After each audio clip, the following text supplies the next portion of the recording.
Alright then. Well, it's gonna mostly be grinding today. I don't know how long I'll actually do this. Just depends on... Honestly, it just depends on turnout. I kind of get bored after a while if I don't have anybody to bullshit with. Anyway, let's go ahead and turn on the royalty-free background music, courtesy of Carl Casey at White Bat Audio.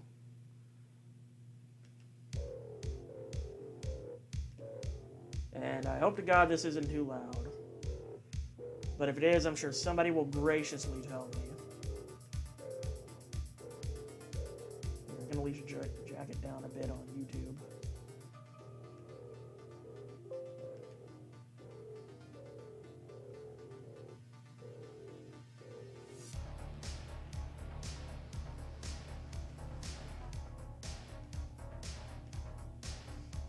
Okay, well, I'm going to go ahead and get started with my grinding.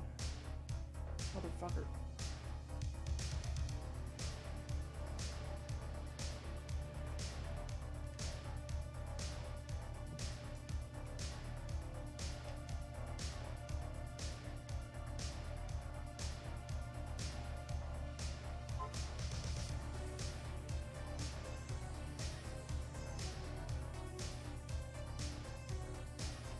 So yeah, this is a good grind spot, but once my Pokemon start hitting the 50s, it's probably going to take a fair bit of time to get anybody up to a level. Whoop, drink. First drink, first casualty. Got these Cayman Jack margaritas here. Bought a 12-pack of these thin cans.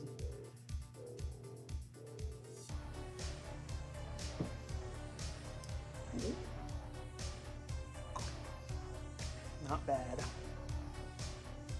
Hang here.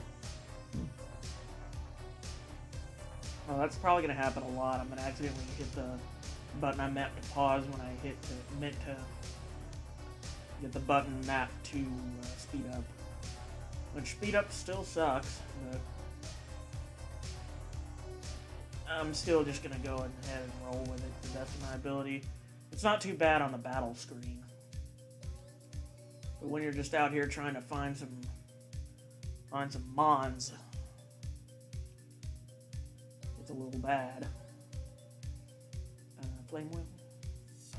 Goddamn protect. What is this thing weak against again? I don't even remember. Stop using fucking detect. Stupid ass mythical.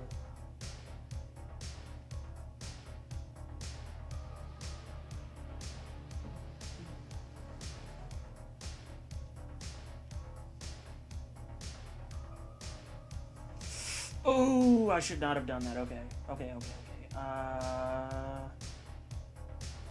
I'll just send out somebody else. Bad dragon.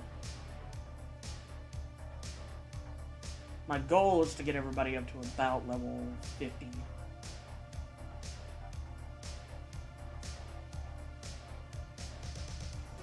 We will see how successful I am.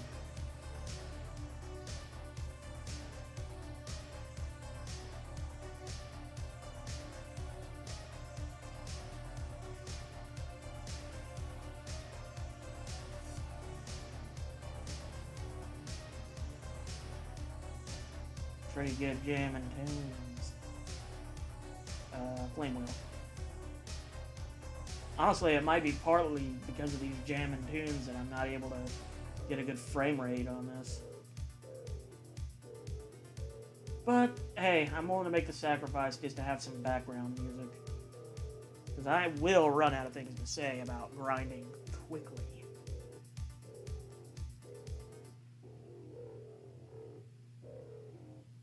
No.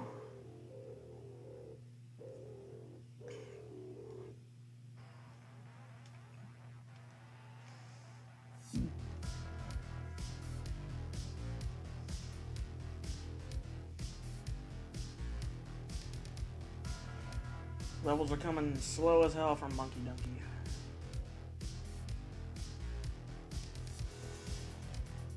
through no fault of his own. He's a growing boy. He needs more things to grind upon, as most growing boys do.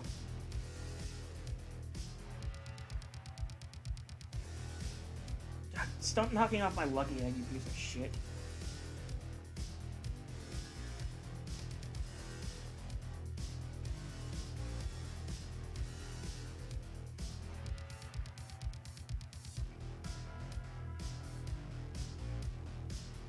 You can just fuck Trapinch up with Fury's Life, probably.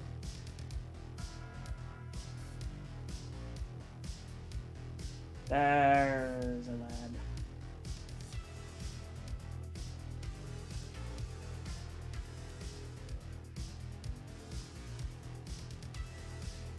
Another one? Damn it. Give me something good. I'm just gonna start flame wheeling those. As many one-shots as I can possibly get to speed this damn grind session up a bit. Oh god, my arch nemesis. Mach Punch. I am so glad that that's all you did. So glad.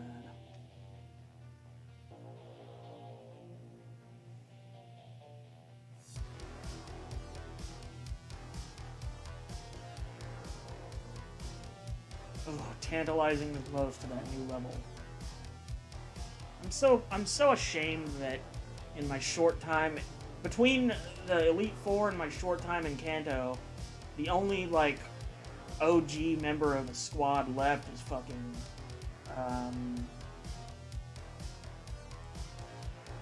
is the fucking Dialga, which of course it's gonna survive because it's a legendary. If that thing ever gets killed, I might be screwed. Actually, no, I won't. I have a damn Giratina in the back. In the PC. 2 drinks.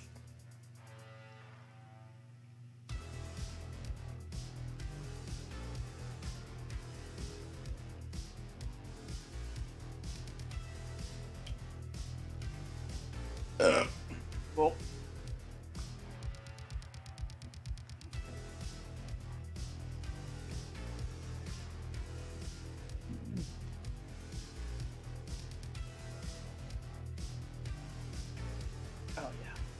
Forgot to hold down speed up. Because I can barely tell the difference at all when I'm on the main screen. Okay, that's a good start.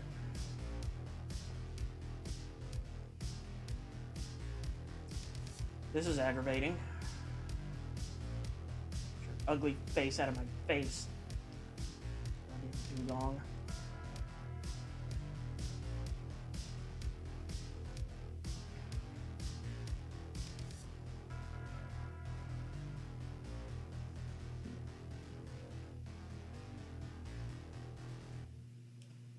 Shit. Alright, come on, you can't miss! You stupid fucking monkey. Thank you.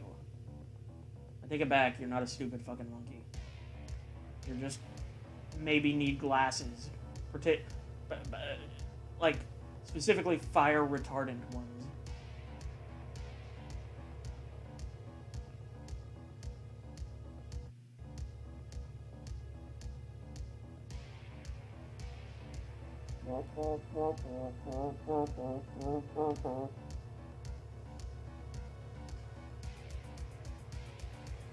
Combat chicken. Why did I use Flame Wheel? That was obviously not the move. There we go.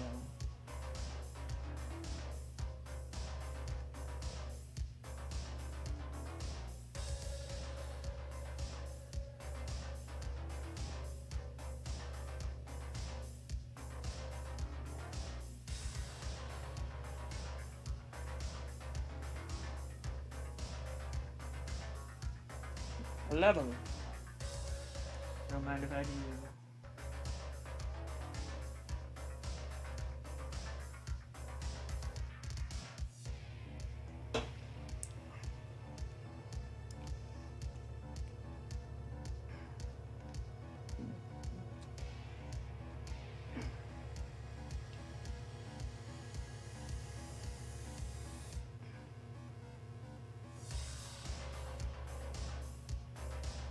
Oh my lucky stars.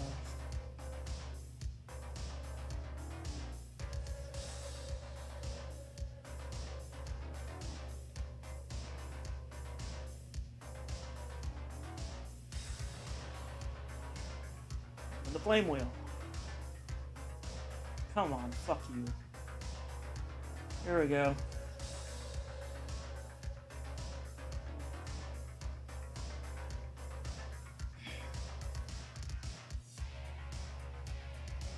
Damn it, I didn't mean to use... why do I keep doing that? Yeah, I don't know why I'm always doing that. Gotta go take Monkey Donkey for another healing. Also, I'm not sure if it's the song or if it's the internet being shitty or whatever, the laptop, but I keep hearing skipping. I'm hoping that is not symptomatic of a larger CPU-related issue. Oh, nice. Laid a one-shot that fucking Hariyama, laid it out flat with minimal hesitation.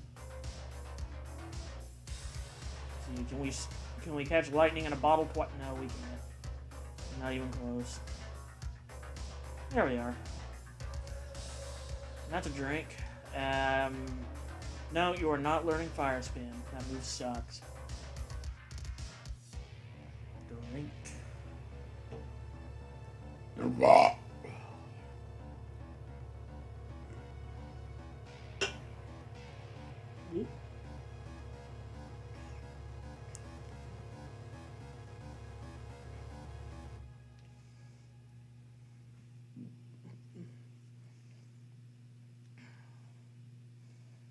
Hello, Azelf.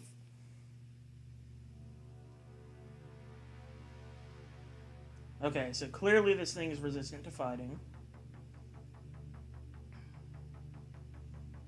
So clearly my wheezing just got another level. 27. It's still a ways off from being usable in combat, I feel. Anyway, that's my first beer down already, and we're only 15 minutes in. That's a nice rate of drink.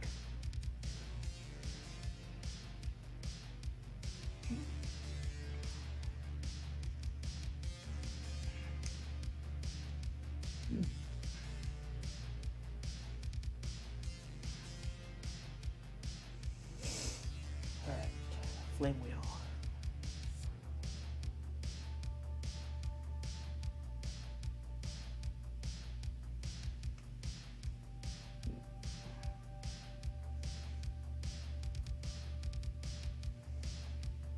Can I kill one of these things yet in one hit? God damn it.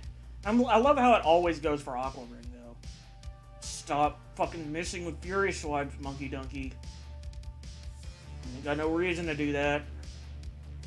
Why does it have such a high chance of miss? It's not a good move.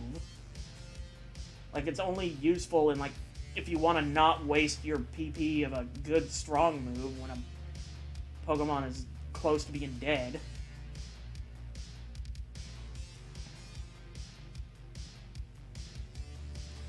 Jesus Christ, Monkey Donkey. Just hit the fucking Pokemon.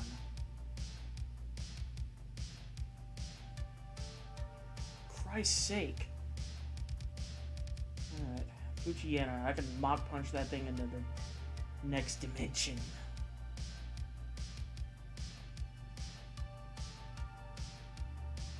Ugh. Trapinch.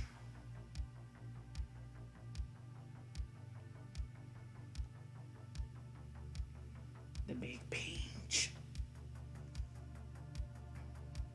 Normally this would be about the point in the stream where I start posting the link in other servers or like adding everyone, but since I'm just grinding, I figure I'm not gonna get a big audience for that anyway, so fuck it. I'm mostly streaming this for posterity's sake. Because I'm playing the game. I gotta take a drink for every level.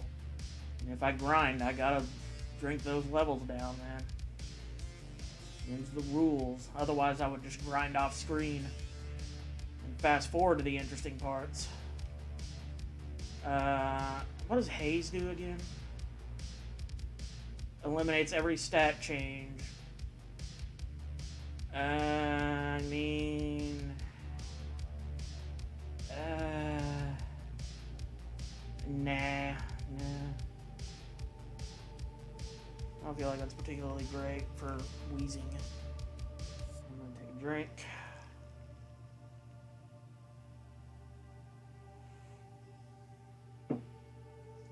What's up, my dude? Hey, welcome to the stream, Raven Shadow God. We're just out here grinding and listening to, like, cyberpunk royalty-free shit on YouTube. I have... My last 2 or 3 streams, I've had a run of shit situations where I've lost Pokemon, so now I'm having to grind out pretty much a whole new team. Like, out of every team member, the only one left on the original team that beat the Elite Four, the only holdout is Dialga. Everybody else got killed either during the Elite Four or somewhere in KANTO, LMAO. I'm already on my 2nd beer. These Cayman Jack margaritas are good and they have a high ABV. 2 things I like in a beer. It's really more of a cocktail really than a beer, but I mean, its ABV is comparable to one, so fuck it, it's a beer. I don't feel like getting into semantics. Damn. Yeah, it's been a hell of a ride in this last little bit. I do have like lots of. I have so much power in the PC, it's ridiculous. I have a goddamn Giratina that I'm not even using right now. That, might I add, I caught in an Ultra Ball even though I have 2 Master Balls on me.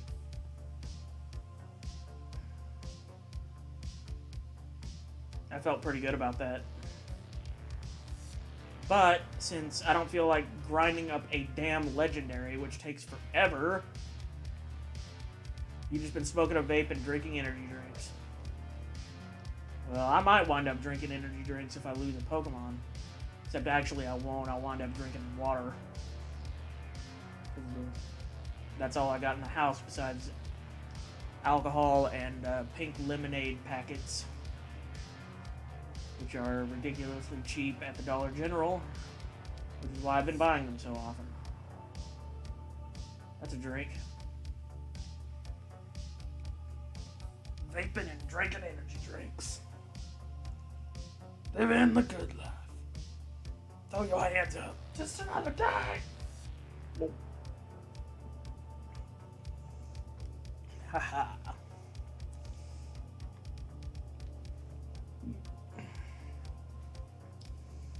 Azelf. I think this thing is at least part psychic type. I'm not sure exactly what type it is. I just know that my fighting moves don't really hurt any Ka this week. That is a good question. We haven't played a round in a long time, and that's because we can't seem to get 4 people or more together at the same time. Like, we have people who are... What the fuck was that? That thing just roar and I hate that shit. And now here you are back again. Come on, you stupid friggin' Haryana. But yeah, I don't know. I mean, I'd like to get some people together to do it. But I haven't reached out to anybody. I'd like to reach out to people in advance, like almost a week in advance, to be like, hey, we're planning some Cards Against Humanity or something. Who's in?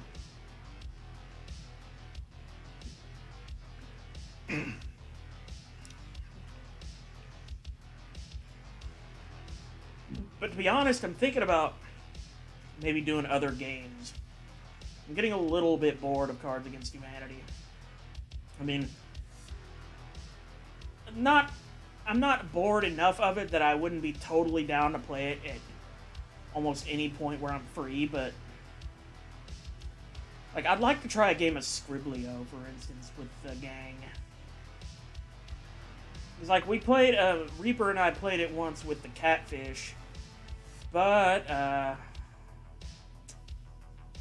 am I gonna do a voice chat tonight? I'm in voice chat right now. I think. Aren't I? Yeah. I think. But, I mean, I don't know.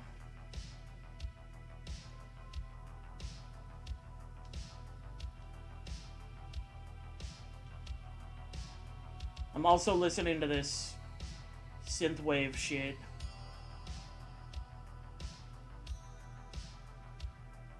So, I don't know. I mean, if enough people jump in, I'll probably just turn the synthwave off entirely. I mainly just have it on as background noise.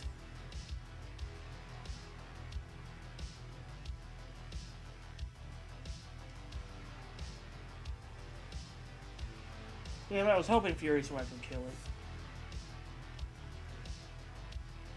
I knew it was a long shot, but I was hoping.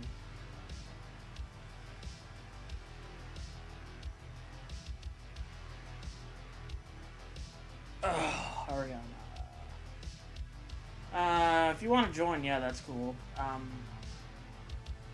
go ahead and, like, I'll turn down the synthwave in the background.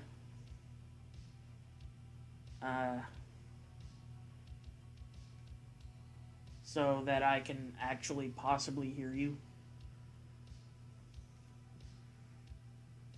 Fucking Hariyama's Whirlwind. I'm getting sick of that shit.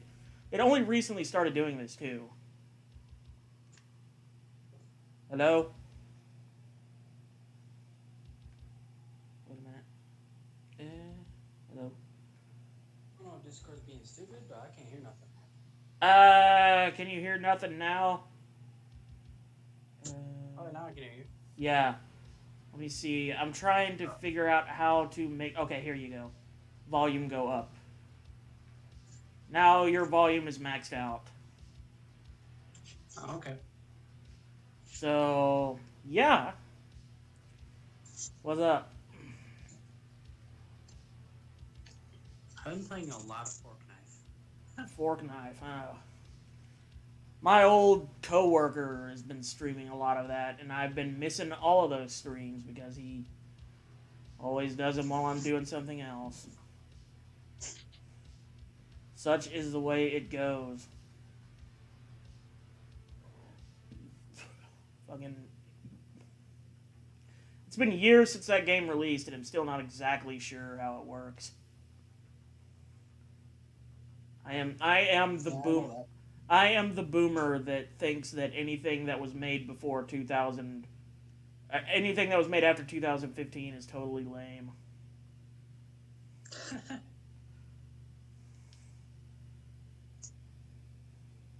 Yeah, I finally got unfreaking blocked from Discord because I was on Discord and I couldn't type in the CAH.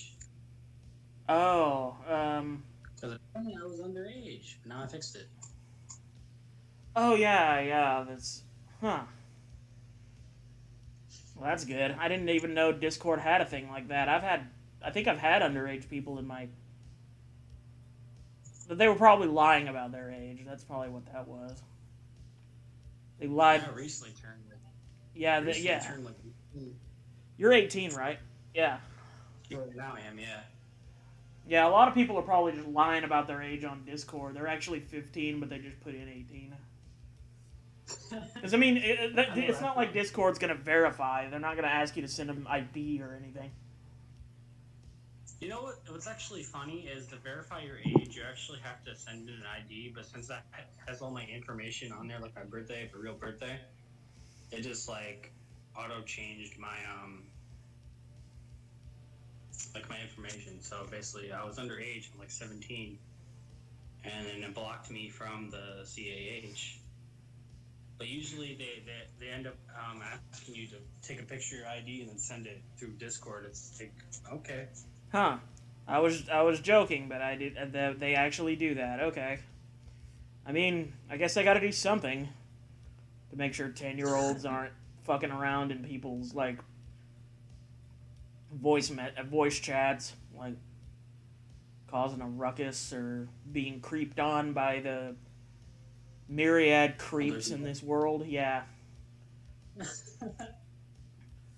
I imagine Discord's about as full of creeps as any other place. You know what's funny? I have like over 113 friends on Discord, and like none of them I even talk to anymore. Wow, that sounds like Facebook or MySpace or fucking Twitter. Basically any site like social media. Because only on fucking social media can you claim to have 1,000 friends and then only talk to like 10 of them.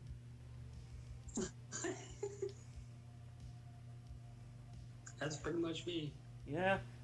I mean, I don't have very many friends, but that's because I deliberately only friend and get friended by people who actually want to talk to me. Fair enough. I mean, I probably could send out a shitload of friend requests and get some bites, but I'm lazy. I'm lazy.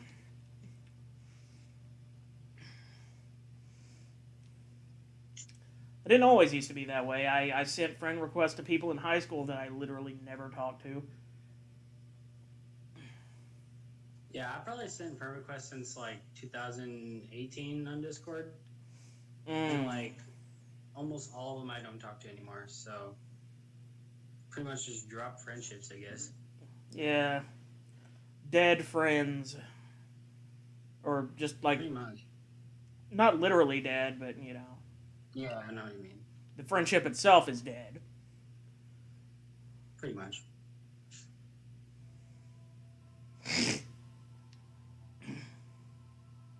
Even when it came down to people where like I talked to all the time, and then at one point I just like, nope, no more.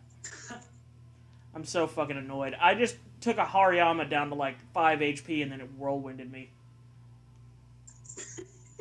Those things are like experienced balloons too, and they just happen to know whirlwind for some reason. What are they, birds?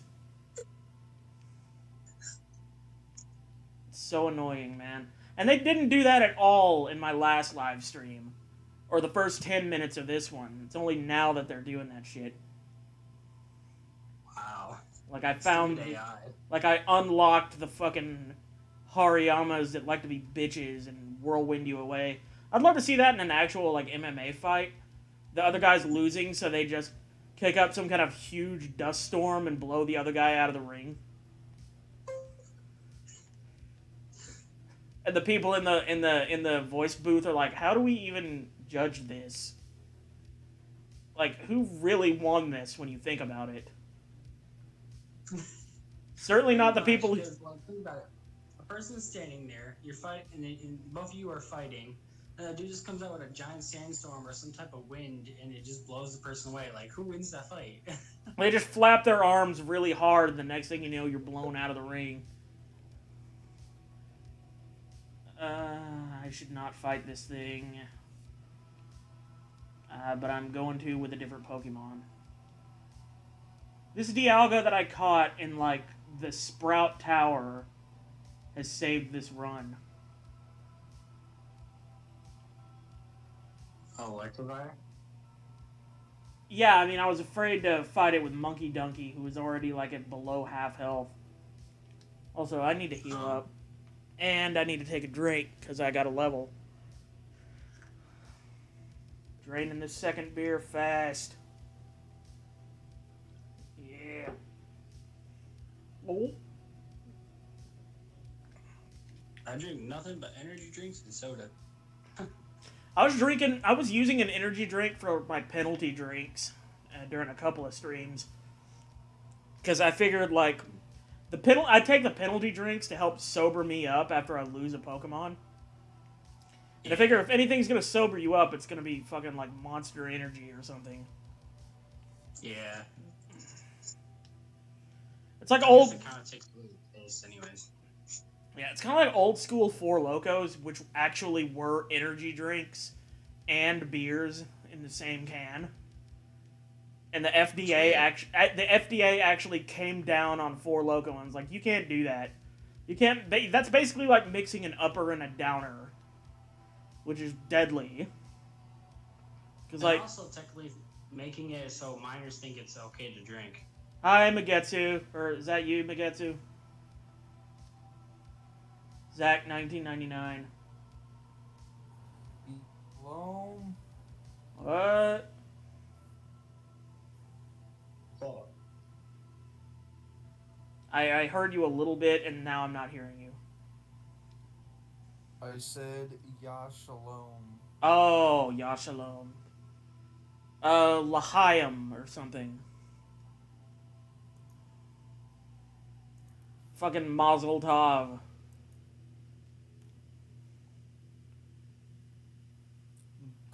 Gesundheit. Is that how it's pronounced? Is it Godzuntai or Godzuntai? It's God's so tight, yo. I am down with the Jesus.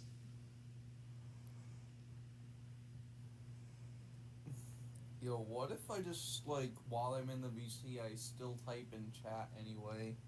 I'm cool with it. I mean, hell, it makes the chat look more active.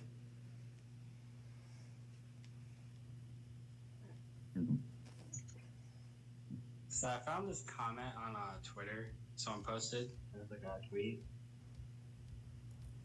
I wouldn't question it, but my friend told me about it, and I was checking it out, and I was like, well, okay. Something in general.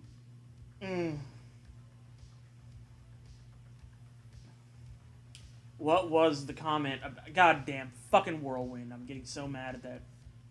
It says, can't decide if I want a Slurpee from 7-Eleven or if I want a beef Slurp from 7-Eleven. Dylan Klebold. Hey, one of the two Columbine shooters is in chat. Ooh. What's up, Dill?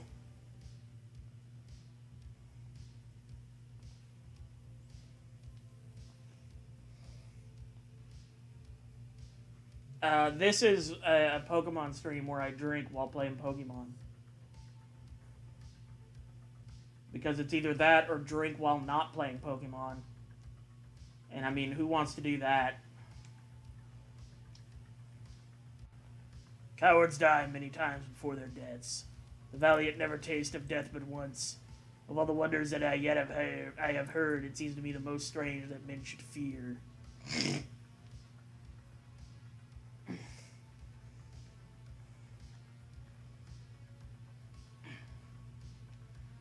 That is intense. And also familiar to me from somewhere. I don't remember where I heard it from. Oh, hey! Eric Harris is also here. I thought I was just getting... I'm getting 2 Columbine shooters for the price of 1 in my live stream chat. Which is great, because I just got in trouble for having violent criminal organizations in the 9/11 fanfic video, and now I've got the Columbine shooters in my live stream chat.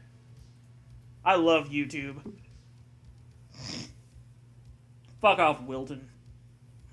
Wilton's calling me on the fucking game. I have to get more beer. Hang on a second.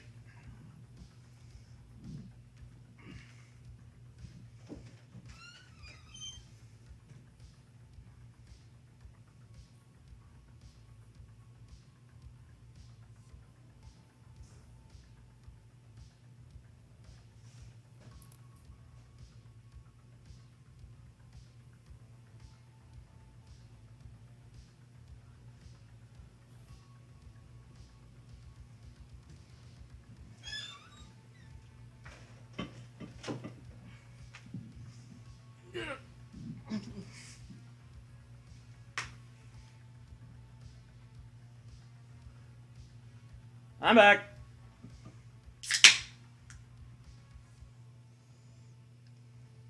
Welcome back. I have returned.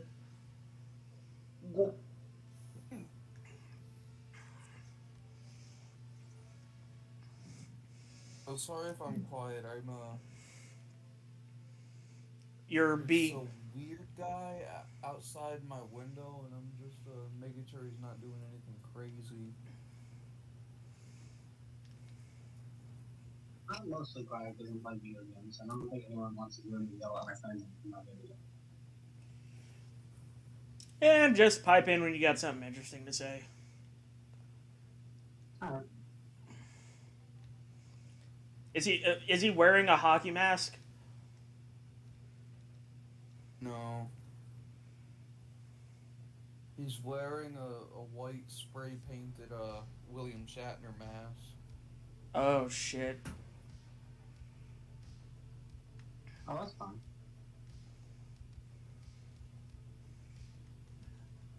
There's something on the wing. Something.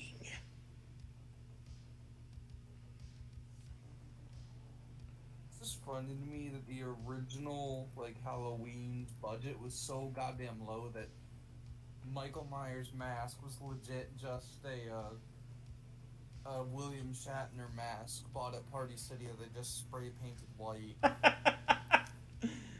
I mean, it worked out. That's the cool part. They took that shit and made it happen. Like, it really does legit look like creepy. If you're not super familiar with it, like most any horror fan is. There is a tide in the affairs of men which, taken at the flood, leads on to fortune omitted. All the voyage of their lives are bound in shallows and in miseries. I almost read that as mini-series, and I was like, what the fuck? That just went straight up Hollywood. Well, I guess the most half-assed trolling in YouTube history is over already. Eric Harris and Dylan Klebold aren't saying anything anymore.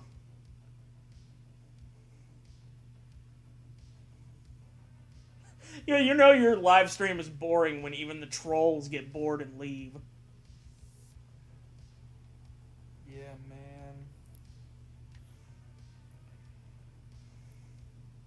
That's probably why I don't stream on YouTube anymore. I what? That's probably why I don't stream anymore. Oh, yeah. That's why I don't stream very much anymore, except for these. And honestly, a lot of this is a way to unwind after a work week. Sure.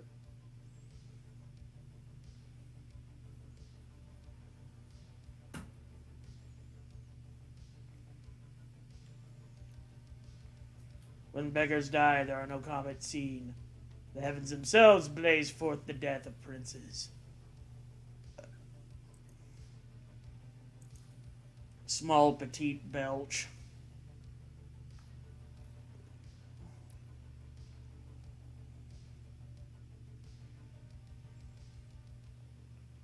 This next one is probably gonna give away what I'm quoting.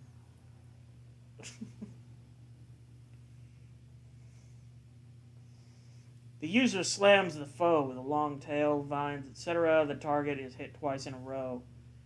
I think I'll pass on that. I will instead take a drink. Well, I was going to do that anyway, but now I'm going to do that instead of... Well, while not learning a new move. Well...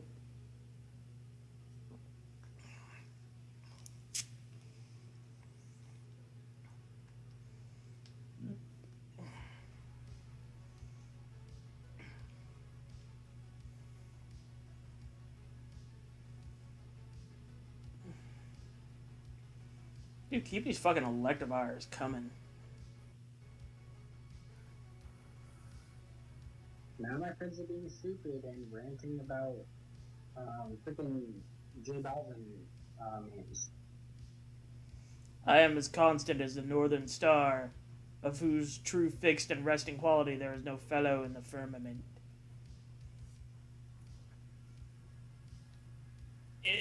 Does this That probably gave it a... does this Northern Star involve a fist? Sadly, no. Damn it.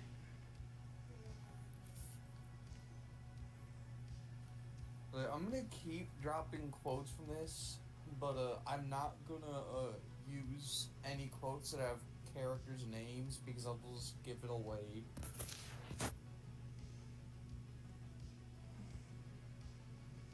You do that. I gotta take a drink again.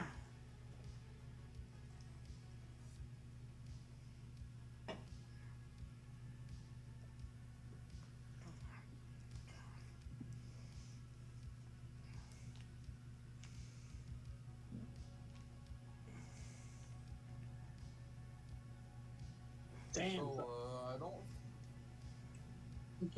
What? Can't believe it's almost 8 o'clock. Oh my god. I know, time, right? Time's gone fast. As he was valiant, I honor him, but as he was ambitious, I slew him. Okay, this next quote... It's 300... It's like over 300 years old, but still applies to modern society.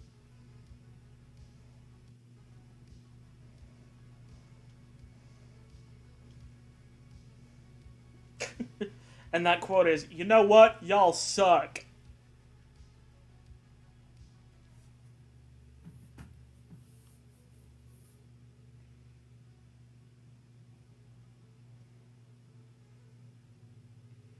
What a terrible era in which idiots govern the blind.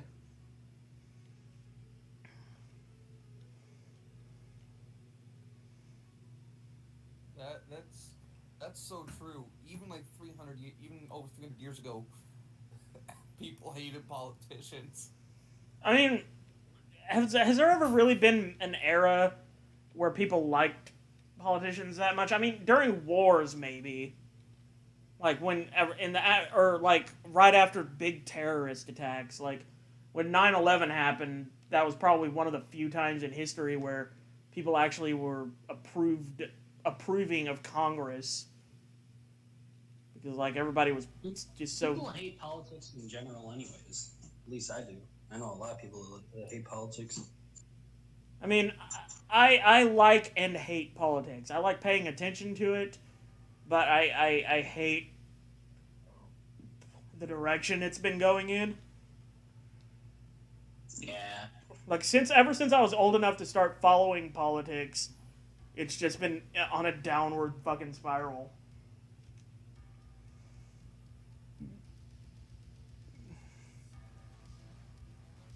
O judgment! Thou art fled to brutish beast, and men have lost their reason. This sounds Shakespeare as fuck. This next one is definitely gonna give it away, because this is like one of the most well-known quotes ever. Friends, Romans, countrymen, lend me your ears. Drake. That's all I had to say. Thank you for lending me your ears. Fit in the 200 character limit. Take out all the vowels so it's like a horrible text. Cry havoc and let slip the dogs of war. I'm not trying to call me. I'll be back. That really isn't that the tragedy of Julius Caesar? Yes. Yeah, I see. These have all been quotes from Julius Caesar.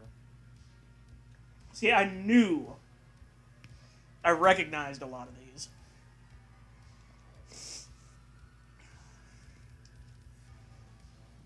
It's funny to me how the play is named Julius Caesar, but he's only in like 30% of the play.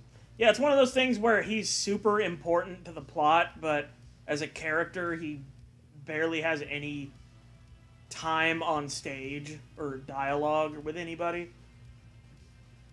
if I remember correctly, doesn't he get like murked at the end of Act 2? Something like that. The He's not 3 acts. some maybe sooner than that actually. Maybe at the end of Act 1 or like the beginning of Act 2. Cuz I know like from what I remember it's like it starts off with Brutus and Antony and the other guys conspiring to kill him, and then they kill him, and then there's this whole like funeral. The funeral scene is the scene I remember most from Julius Caesar because Brutus goes up there and is all like, "Okay, this is why we did it. This is why I had to do what I had to do." Gives them all this big logical speech, and then Antony goes up there and just totally fucking appeals to their emotions and shit and gets the crowd completely on his side.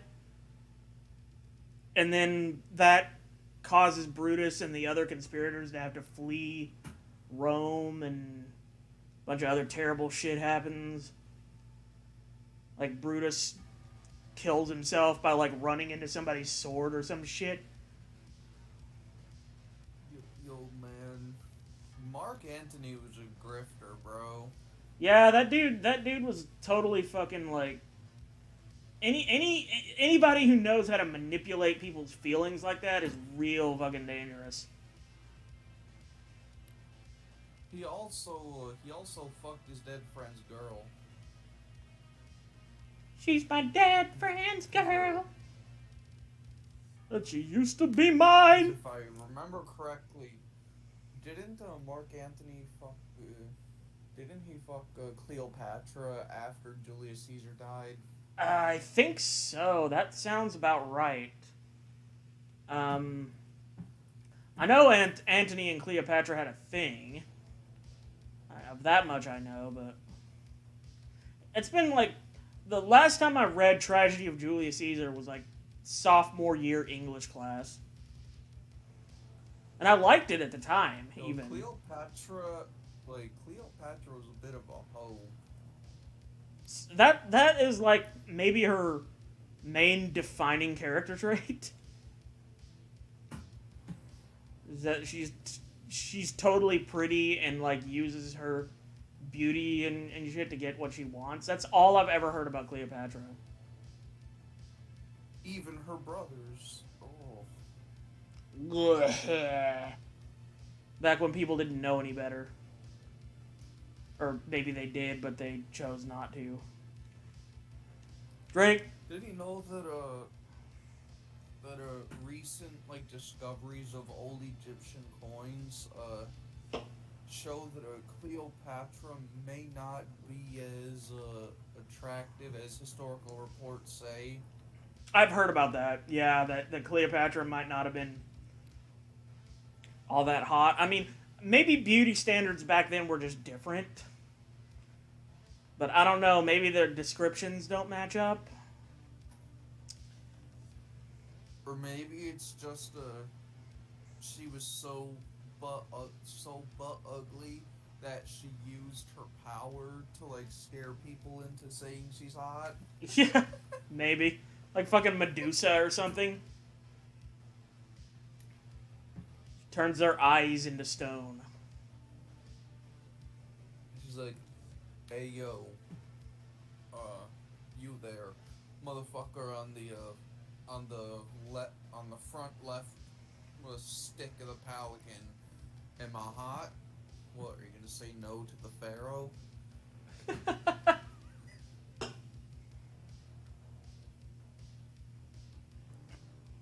It's like that scene from Dragon Ball Z where Majin Buu comes across that girl with like the fucking orange hair, and he's like gets a crush on her and tries to kiss her, but she's like freaked out by him.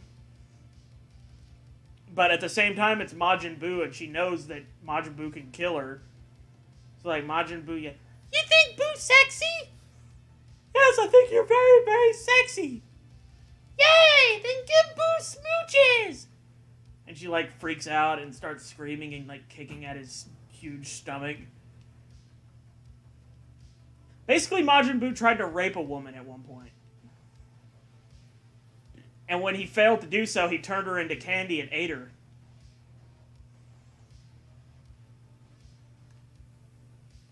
It was a thing.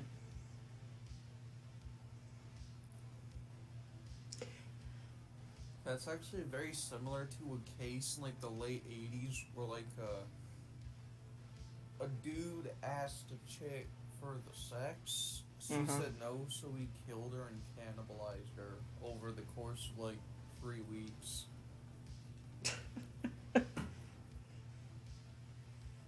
I will assimilate you into me. That's fucking horrifying if you think about it.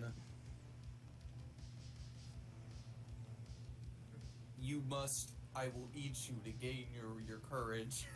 I will get. It's like even worse. You're giving them your life force essentially. You're sustaining them as a person. Like the person that killed you is now using you for their sustenance. That's actually kind of fucking brutal. And then they're gonna discard you into the sewers. Oh god. That's they're gonna. Or if you're sending fan mail to Deji, they'll just discard you into a Tupperware container and send it to his P.O. box. Like, the reason that Deji stopped doing fan mail is because he just constantly kept getting shit like used condoms, buckets, like Tupperware containers of shit. One time he even got a used tampons, which is gross. Oh god. Why were people sending him this shit?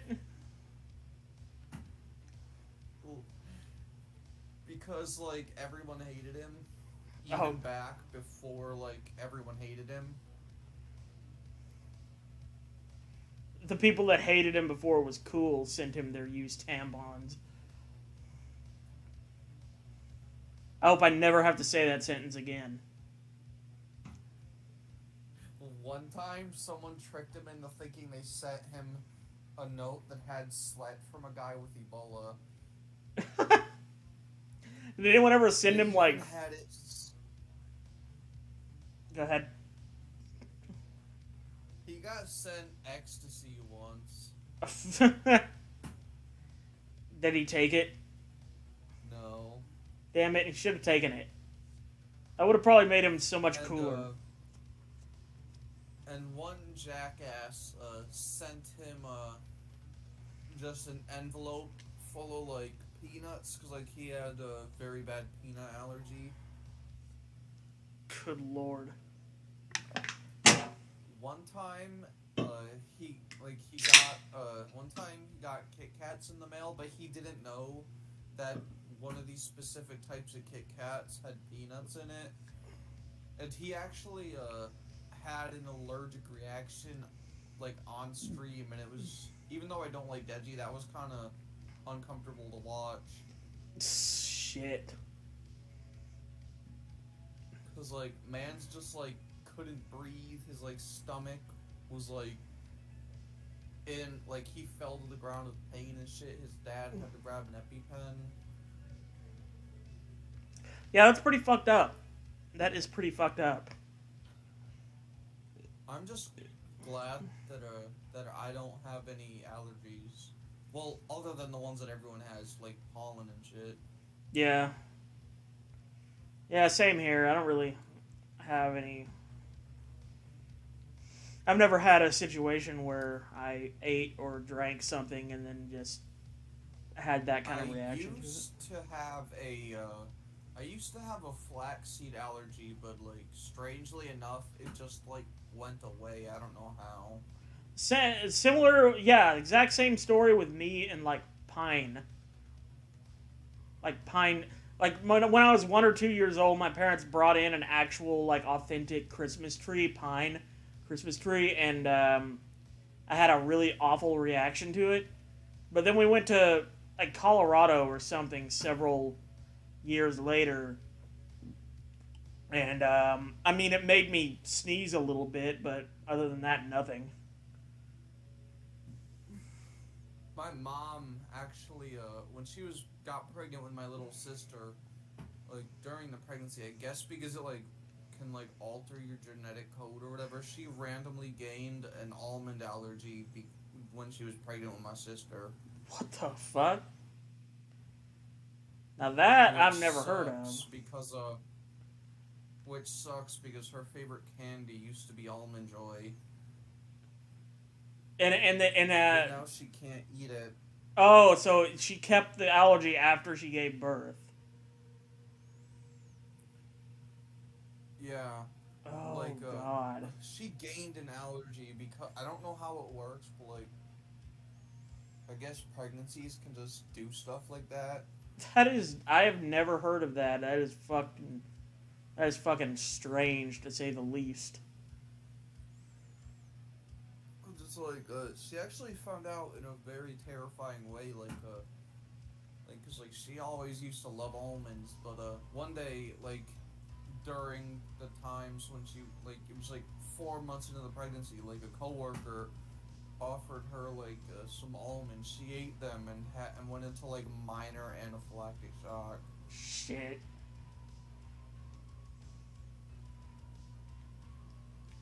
I mean, I've heard of losing allergies, but like this is probably the only case I've ever heard of someone gaining one. that is, that is, I am so glad I can't get pregnant, and even if I could, I probably would choose not to. Oh man,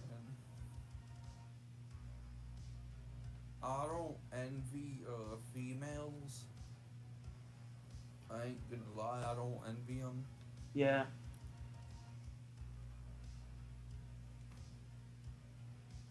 Did you know that there's like actually a like an electrical shock test that like stimulates these certain what's called these certain muscles and it allows you to like simulate the contractions, which I don't know why anyone would willingly do that, but Wasn't there a fucking Houston Jones video where he did that shit while taking laxatives? yeah, and he like shit himself. Yeah, that. I've seen the thumbnail and Speaking of shitting, I gotta do that, so I'm gonna mute my mic. all right. Hear from you in a bit.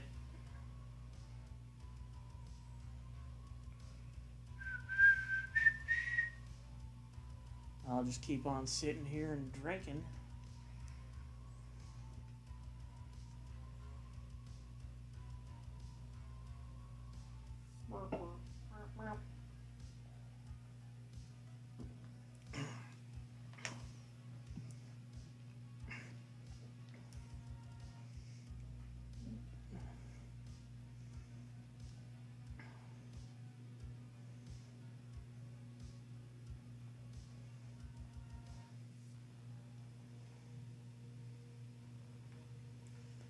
Making good progress here, I guess. Within about an hour, we've nearly got wheezing up to the level parity with the rest of the team. And Monkey Donkey's made it up there to being about as strong as old the Alga.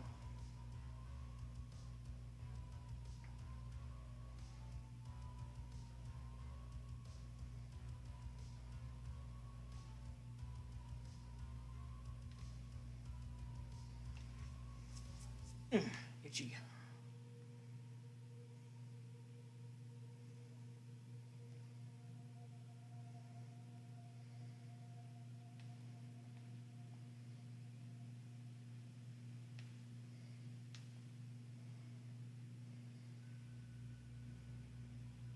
You got the product essay? Where the product at, Holmes? Produce the challenger. Don't knock off my lucky egg, you bitch-ass Hariyama.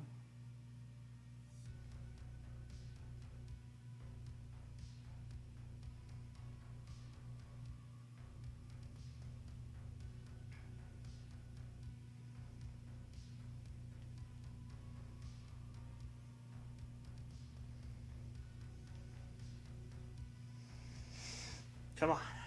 Come on. Level. Drink.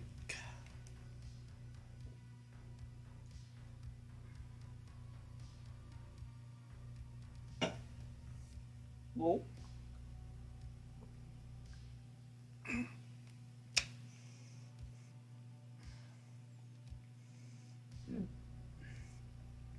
COPD's nuts still has another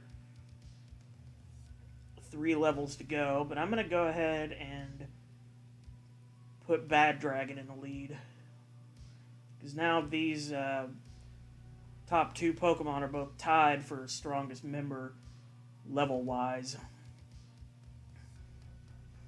So I feel like it's time to put in Bad Dragon just so I have some variety going on here. I do like my variety, which is why I've played Pokemon every year since this channel started. Oh! Ow.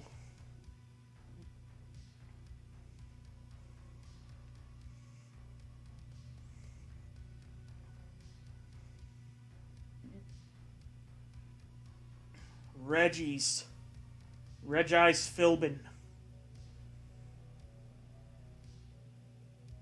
I will never tire of that pun.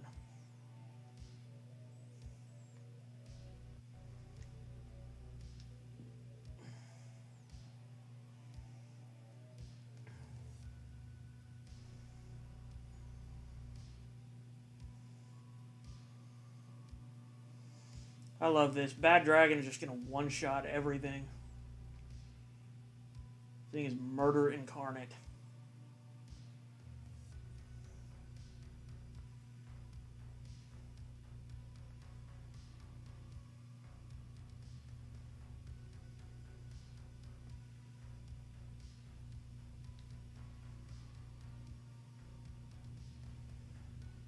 Yeah, Electivire. Let's kill it with Earth Power. Dead. Drink.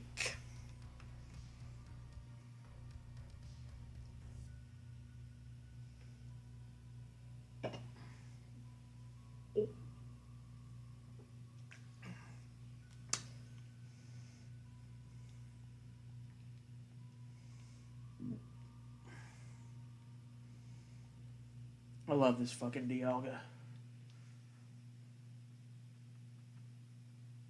Or Palkia, or whichever it is. I always get them mixed up. No, this thing's a Dialga.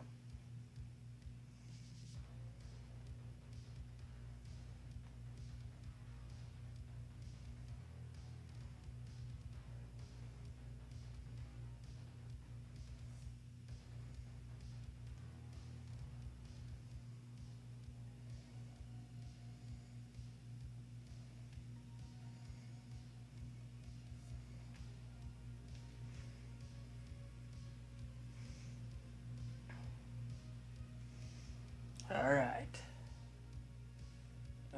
Drunklocke.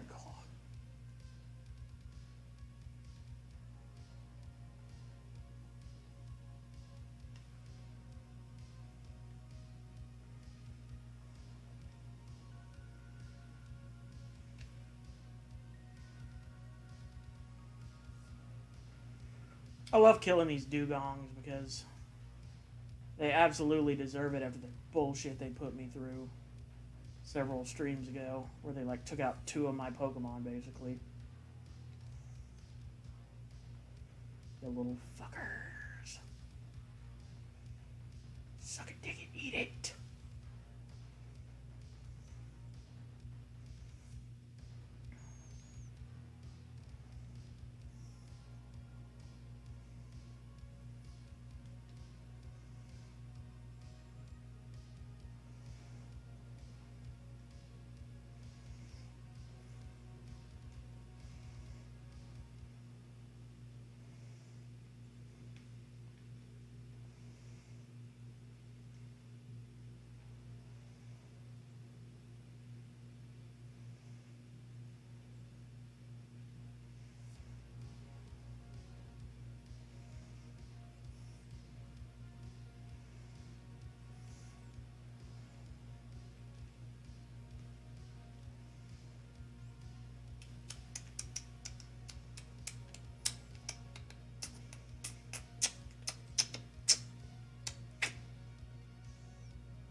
That's a drink.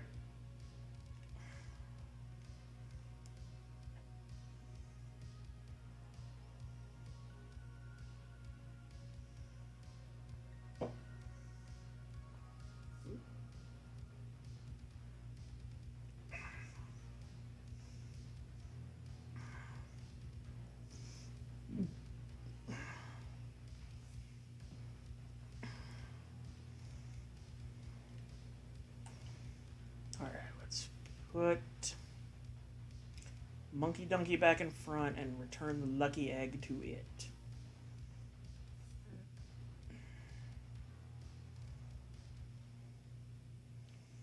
Keep this grind fest going.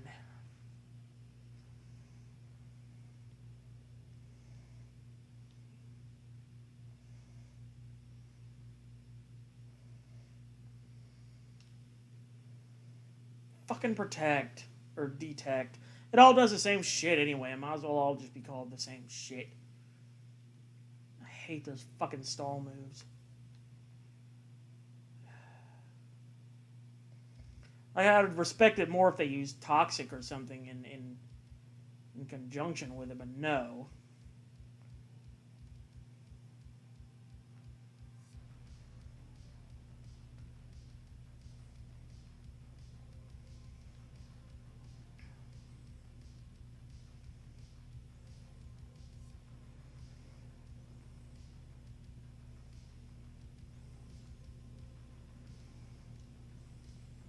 Drake. Monkey Donkey has become quite the ass kicker in their own right.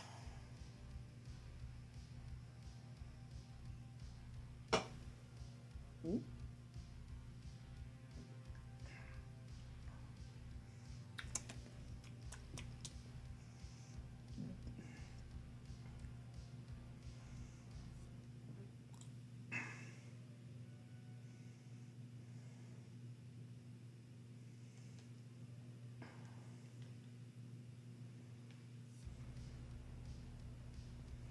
Finally, you're able to one-shot this damn dugong.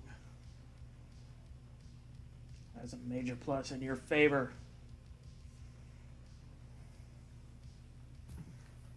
Hey, welcome back.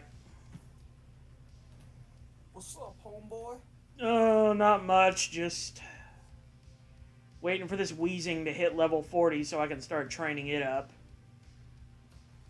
I'm about to DM you a video that I deep faked a copy pasta to be like Eminem lyrics because I have too much free time on my hands. Is there a way to for you to listen to it without it showing up in the stream?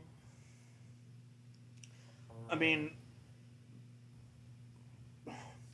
I could try to listen to it on my phone, but I can't guarantee that the mic wouldn't pick it up. Okay, try that because I'm pretty sure that because I deep faked it and it's not actually licensed lyrics. Basically, I took a copy pasta and I spliced together a bunch of different things Eminem has said to make a very suspicious. You should just check it out. It's funny. I have way too much free time on my hands. Okay, I'm bringing it up on my phone. Or I'm getting to Discord on my phone, then I'm bringing it up. Yeah. Yeah,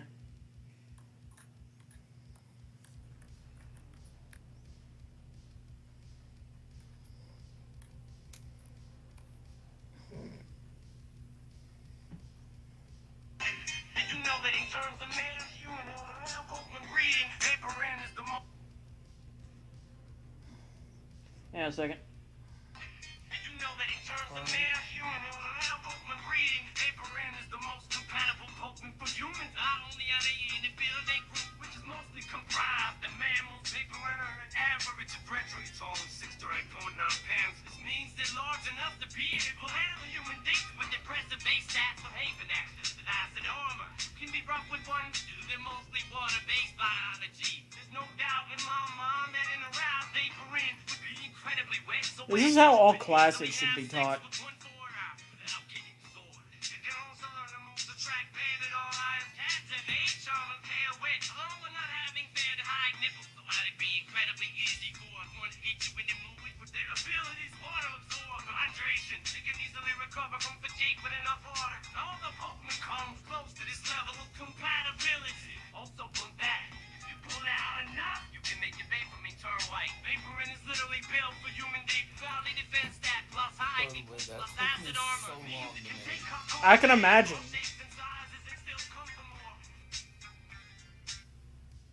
Well, that is shadier than anything the actual Slim Shady has ever said. Congratulations.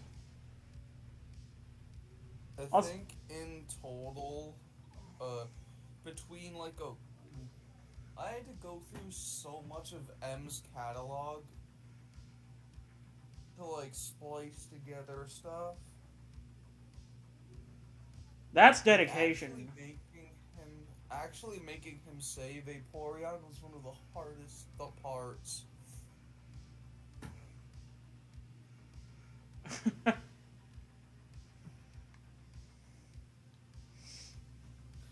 glad to know that my audio engineering degree is going to good use. Oh yeah, yeah. This is the kind of thing you put on your resume one day.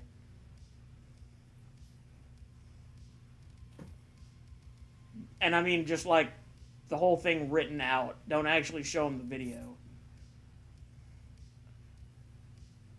Like, I know this is my resume. The actual words are a well-known copy pasta. I just deep-faked M-Sig rapping about it. Oh, God, Eminem. Why have you chosen to go in this direction with your sexuality?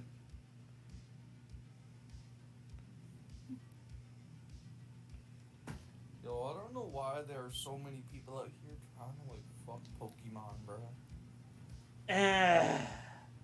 Because it's a popular franchise and people have always been gross, but thanks to the internet, they can be more open and public about it.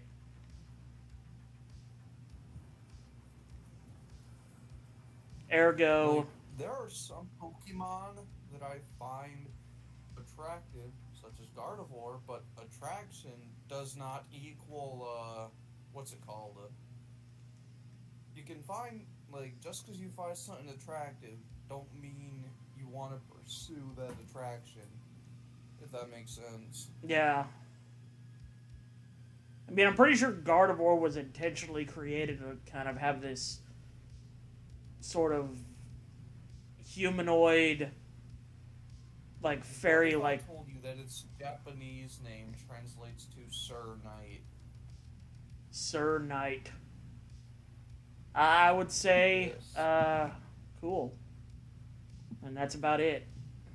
This was funny to me how it's like one of the most feminine looking Pokemon, but its like original name is like the most masculine thing. Sir Knight. I mean, there are Knight is in KN. there are male Gardevoir, which must fuck with a lot of people, and turn on a lot more people. Yo, especially the Mega Evolution, which has like a full on like wedding gown. Yeah.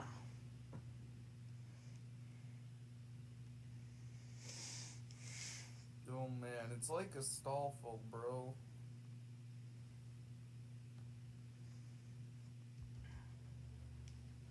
I used to think that traps were just a fiction trope, but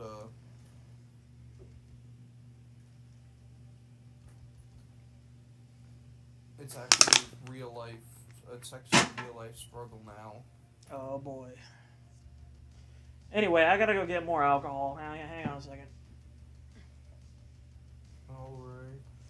educate the stream about traps while I'm gone.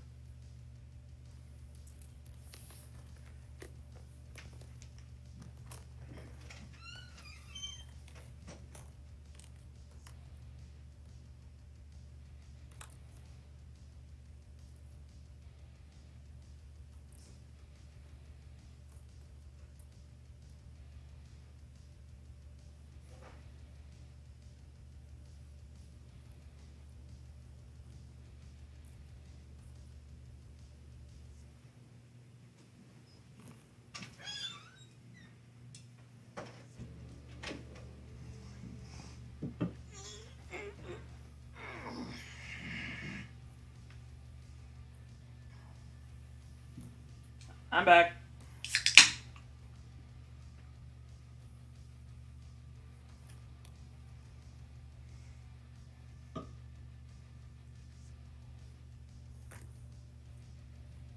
Yo, man, this chicken is fucking good, man. Popeye's chicken is the shit there.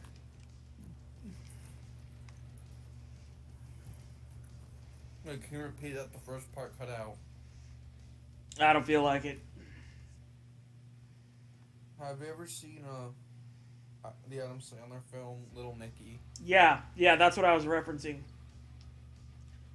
Popeye's chicken is the shit there. Popeye chicken is fucking awful. You know, back when Adam Sandler was funny. Oh man, yeah. I mean, people underrate that movie. Like it was sure, it's a ridiculous idea, but it was damn well executed, all things considered. The devil literally punishes someone by putting a pair of tits on their head. Are there boobs on my head? Apple of Hitler's ass. Yeah. Spiny side first. And Hitler, in a maid outfit, just looks at the pineapple like, "You're serious." And then he just kind of rolls his eyes and bends over because he knows it's coming. I watched that movie over and over when I was like 9 years old.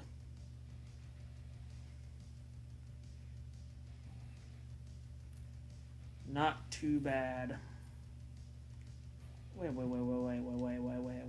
Didn't I give fucking Fanta earn the EX? No, I gave it the goddamn lucky egg. Take. My favorite my top three Adam Sandler movies, in order of least to most, are Billy Madison, Little Nicky, and then Happy Gilmore. Yeah, I mean, I need to see Little Nicky and not Happy Gilmore, Billy Madison back to back to make that judgment, but I feel like Happy Gilmore is always going to be my favorite. Suck my white ass, ball! The price is wrong, Bobby. The price is wrong, bitch. The hole is your home. Don't you want to be in your home? Are you too good for your home? Answer me! Like the ball's actually gonna answer him. Just yelling at a golf ball while these actual professional golfers are just looking on in horror. And then the scene where it's like, play it as it lies, and the ball lands on like the big, scary, intimidating dude's foot. That's 4 strokes, shooter. Oh, you can count. Good for you. And you can count on me waiting for you in the parking lot. And then Shooter just kind of runs away. The part that Patrick laughed at the most was the part where Shooter's like, "I eat pieces of shit like you for breakfast." And then Happy's like, "You eat pieces of shit for breakfast?"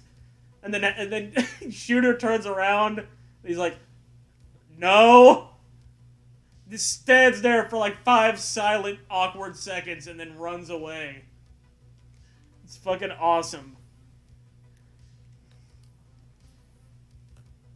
Good work. Nice save, shooter. You wanna know something crazy? What's up? When I was like 8, I thought that that Master of Disguise was funny. I mean, when I first watched the movie, I was like 12 or 13, and I just remember it. I didn't really feel any strong feelings toward it one way or the other. Like, we rented it on pay-per-view. Like, the commercials were everywhere. Like, of Dana Carvey spinning around on his back in the turtle costume. So, of course, we Am I not turtly enough for the Turtle Club? am I not thoroughly enough for the Turtle Club? Yo, Yeah, it that- sucks when, like, when you literally see the movie's peak in the Trailer. trailers. Yeah, oh, that's a shame. It's like, there's the 2 or 3 good moments. Let's just cut those together with a bunch of, like, narration or something. Just unrelated footage. That's the best we got. And, like, now, I'm no SJW, but, that, like, Master of Disguise, the way they treat women like objects is, like, so crazy in that movie. Now, that part I don't remember at all. I don't remember how Like, Master of Disguise treated women. Like, when they were trying to get a female sidekick for Dana Carvey's character, the #1 rule, like, no matter, like, they actually turned down, like, the most qualified person because her ass was too small. Wow. Holy shit. I just remember the part where Dana Carvey's like, "Can you resist me?" Toward that one chick, and she was just kind of like, "What the fuck?" I don't remember anything other than that, though, as far as women in that movie. Yo, I feel sorry for Dana Carvey. Yeah, because wasn't he basically in not much else at all after that? Yeah. Like, he literally, the only reason he got any clout at all was because, he was friends with, Mike Myers. Yeah, Wayne's World.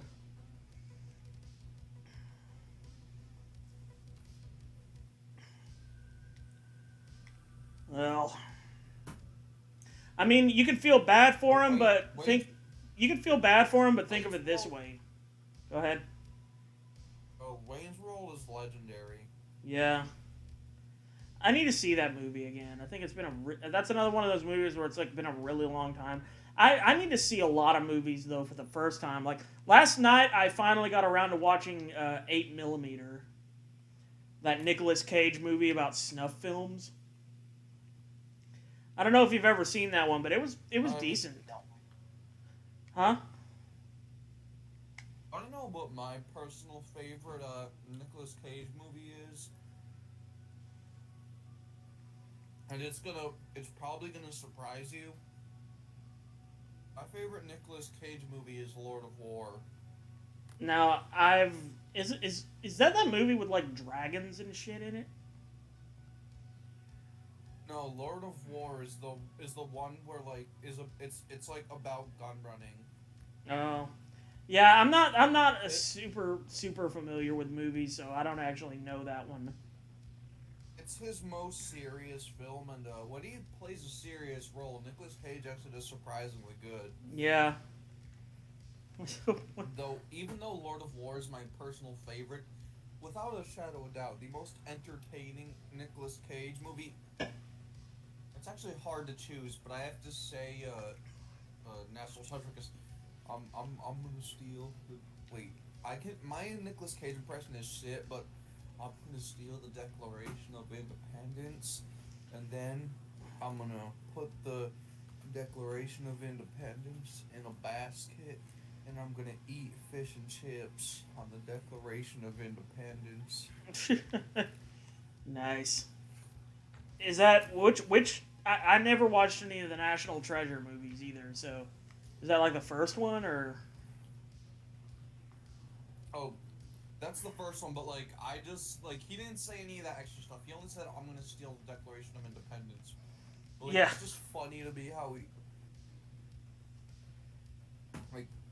I want like, did you see the fucking the jacket that Nicolas Cage wore like when he went to go to see the screenings of one of his movies? I don't remember which one it was. I think it might have been Mandy. Oh wait, no, Mandy is my favorite Nicolas Cage movie.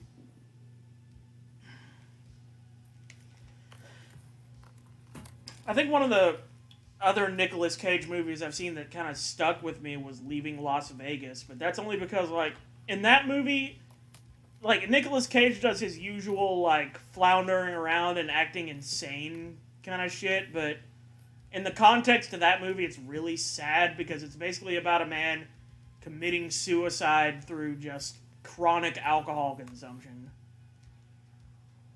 So he's taking his, like, work pension or whatever, his severance package, and just going to Las Vegas and killing himself with booze. And there's a scene... In your opinion, what's the... Go ahead. Alright, go ahead.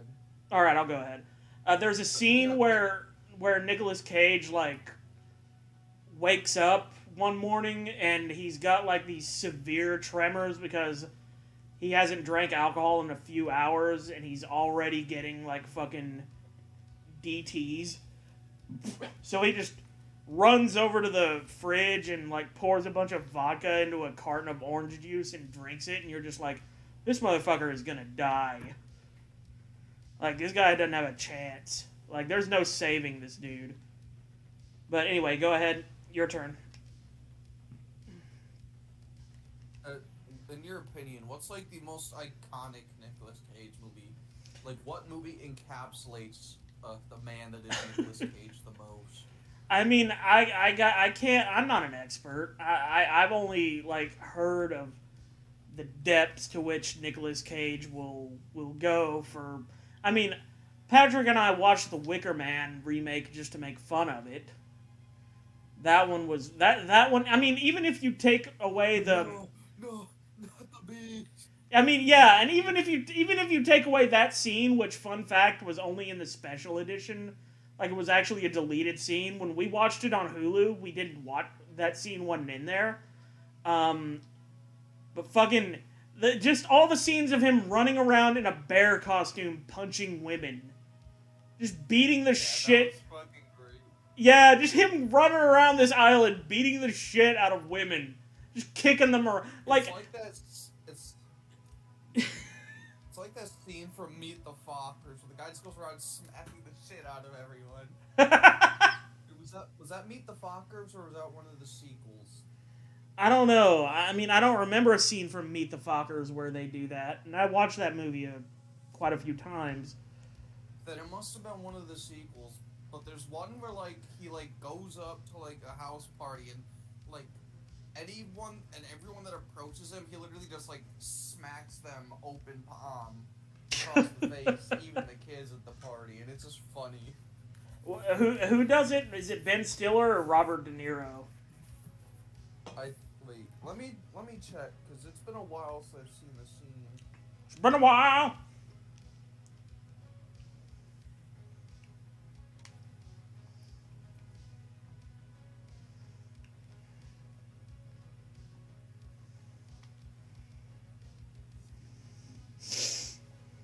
It might not even be a thought. Wait, I just need to make sure I know what I'm talking about. Yeah.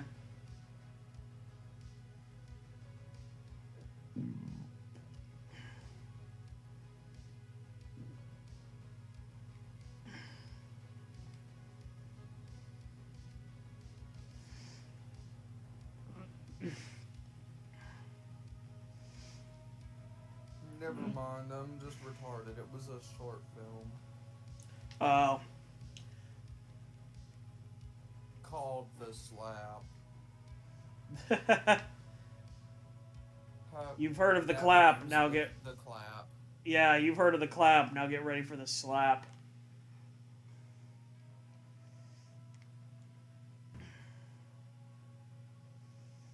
But, shit, man, what I remember from Meet the Fockers is the cat that was trained to take a shit in the toilet. And it was trained by the fucking Like, CIA guy. Which Ben Stiller film was it where he, like, had the nut on his ear and, like, the chick used it as, like, gel? Oh, there's something about Mary. Yeah, that movie was weird. I haven't actually watched the full movie. I've just watched that scene. You know what movie I watched a lot as a kid, and I remember watching it, like, every day, but I don't remember a fucking thing about it? Andy Warhol's Empire.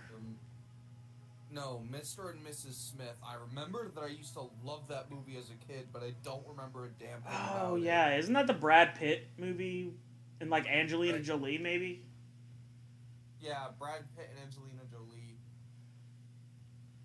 Yeah, I've never seen that one. I don't remember anything, but based on my memory alone, I'm pretty sure it was a spy flick. But yeah, it was one of those things where, like, they're both spies or something, but they... I mean, I don't remember if they're already married when the movie starts, or if they, like, if it's a romantic comedy thing where they get together. I just know that they're at odds with each other, based off of what I remember from the trailer. Have you ever seen that really, really shitty werewolf movie called... It was either called, like, Curse or Cursed. I don't think I have. It's a PG-13 werewolf movie. There's a scene where one of the main characters is talking shit about the woman who is the movie's werewolf, and the exact words he says are, "She has fat thighs and a bony ass," and then after she says that, the dumbest thing I've ever seen happens. Like, the werewolf in, like, werewolf form comes out and just flips her off.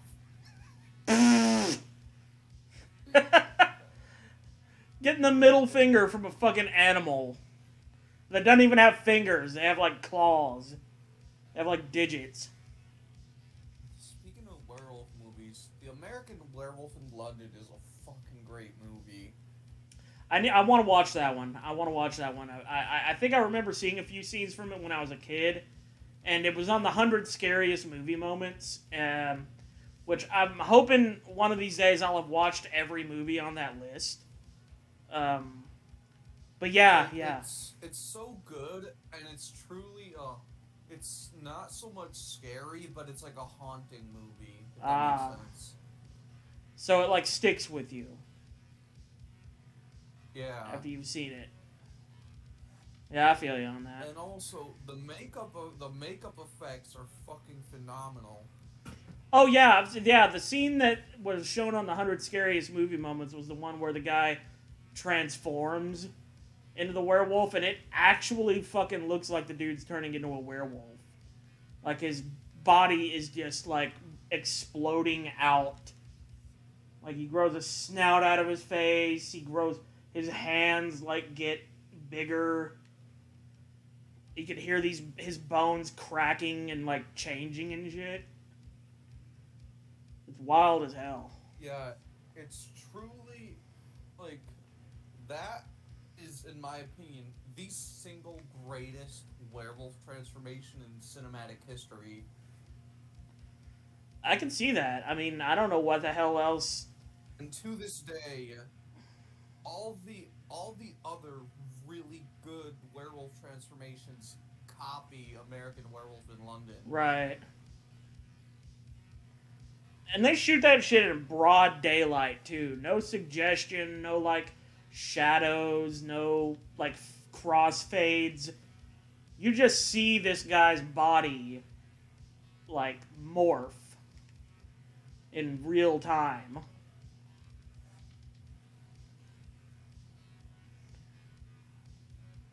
It's like, and not only is it scary, but it's also, like, sad, because you gotta imagine, like, the guy's in probably a lot of fucking pain and a lot of fear. Just, you can picture yourself in that situation, thinking to yourself, what can I even do here? Yo, I'm about to DM you an image of like one of the makeup effects, and this movie's makeup effects are fucking phenomenal. Yeah, a second. I'm getting my phone out.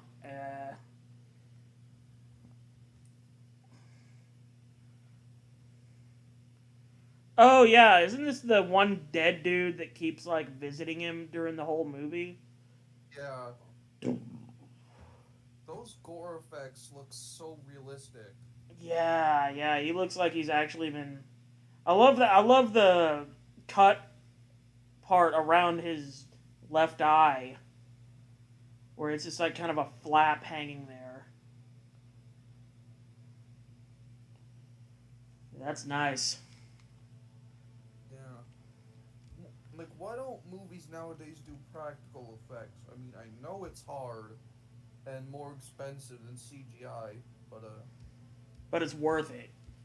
Like, but I mean, I guess they don't want to take the risk. Like, what if we pour all of this money and effort into these practical effects and our movie still doesn't like go over well? We still don't make our money back. Then we've wasted all of our money. Or you could just pull a Friday the 13th Part 1 and kill one of the set managers pet snakes without telling them. What the fuck? Wow, that's... Yeah, you remember that scene in Friday the 13th where they, like, killed a snake? I remember that, yeah. That was a real snake, and, it wasn't a snake that they just, like, captured. Like, they legit, like, took the pet snake of one of the crewmates and killed it without consulting him. That's fucking terrible. That's awful. Know, right? Like, they're... Yeah. And I can't remember if it was the first or the second movie, but there was actually a sex scene that had to be cut out because they didn't know that the actress was 17. Oh, God. And I mean, like, depending on what state you're in, the age of consent might be 16 or it might be 17. But that is still fucking, that's bad. Also, I'm about to send you a GIF. American Werewolf in London, while it's mostly a serious film, it has some really good dark humor. I've heard that. Like, it was made by the same guy that made Animal House, right? John Landis. Yeah. So, can I have a piece of toast? That picture you shared just above that is him looking intently like at the protagonist, like, "Where's my fucking toast?" Does he get his toast? Well, I'm gonna send you another. Sadly, no. I'm gonna send you another GIF that has like a close up of the gore effects, and it looks so good. Like, it's so grisly, but it's so good. Oh yeah. God, you can see the blood glistening in the fucking like lighting. Yeah. That must have been like, even though it's really good, that must have been so uncomfortable. And if you look closely at the neck, you can see the trachea. Is it that little knob looking thing? Yeah. Oh Jesus, that's gross, dude. And you could even see like a bit of the neck bone.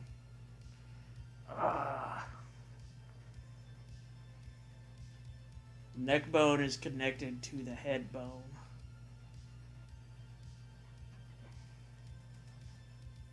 Like, when I first saw this movie, I was like 8, and it scared the shit out of me. Like, I when I was a kid, the things I got scared by were the most random bullshit. Mainly loud noises were what scared me.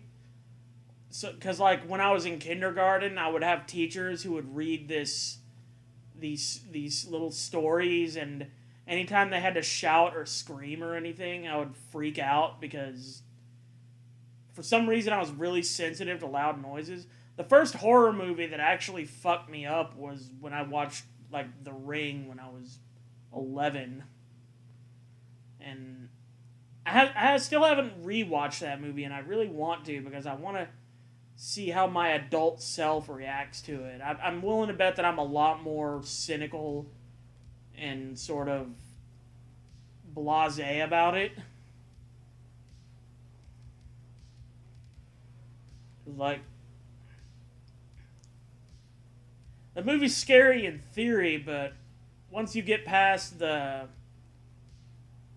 premise and the effects on the people's faces, it's not really all that bad. I'm gonna send you another image. This is a still of, like, before they finish the makeup. Like, this is when they, like, the makeup, it, like, this, like, the mangled neck and face, it came in it was a 3-piece affair. It was this is the first thing they did before adding the blood and the flappy flaps. Shit. This is what it looked like before they added the fake blood and the extra flappy skin.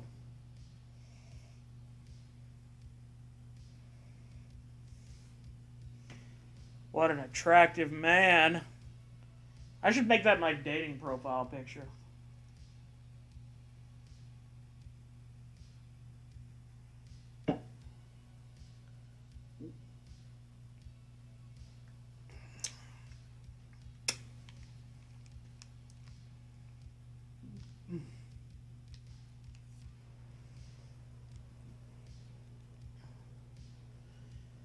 Damn, this grinding session, though, I'm nowhere near the end of it.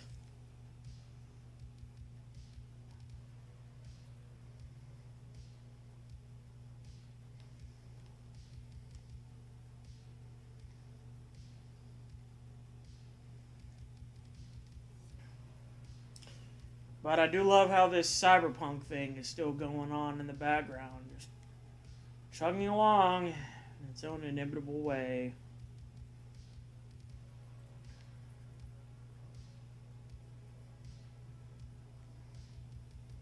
It's just cool to me that they also made a black and white version of American Werewolf in London. Oh, I didn't even know that. Like, they didn't have to, but they did it anyway.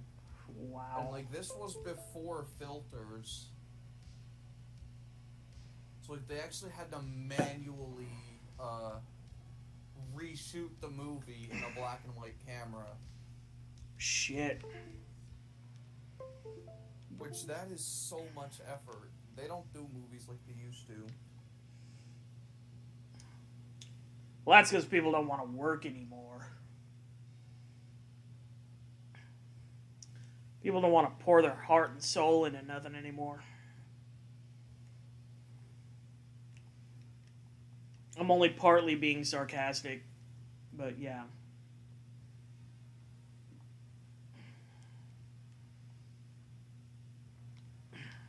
By the way, this is the man that did... I'm about to send you the guy that did the makeup effects for American Werewolf in London, and his name is Rich Baker, and he looks like he could be Christopher Lee's brother.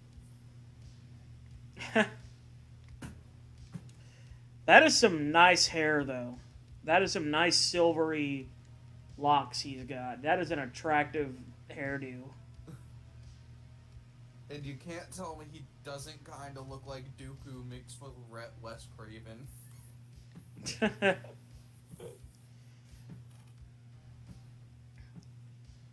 That is a... Yo, man, it sucks that, like, I really like Dead by Daylight, and I really like Nightmare on Elm Street, but, it sucks that Wes Craven, never put the rights, like, of, the original Nightmare on Elm Street, IP in his will, because, like,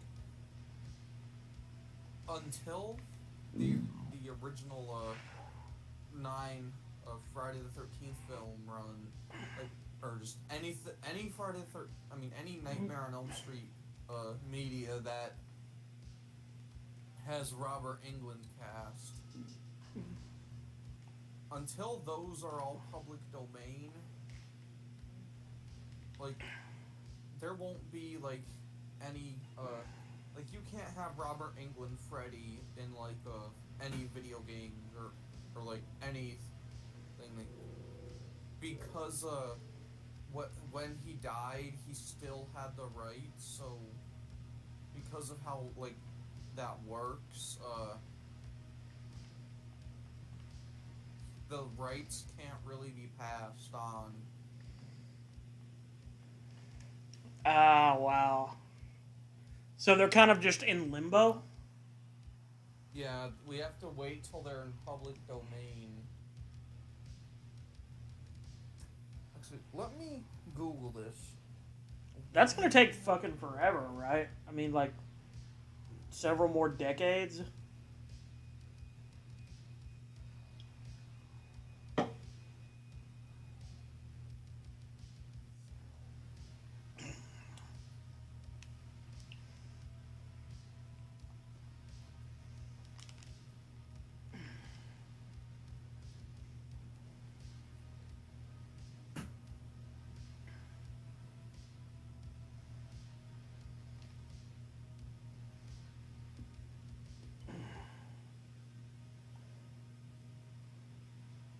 Like, apparently the character of Freddy Krueger is public domain, but his likeness isn't.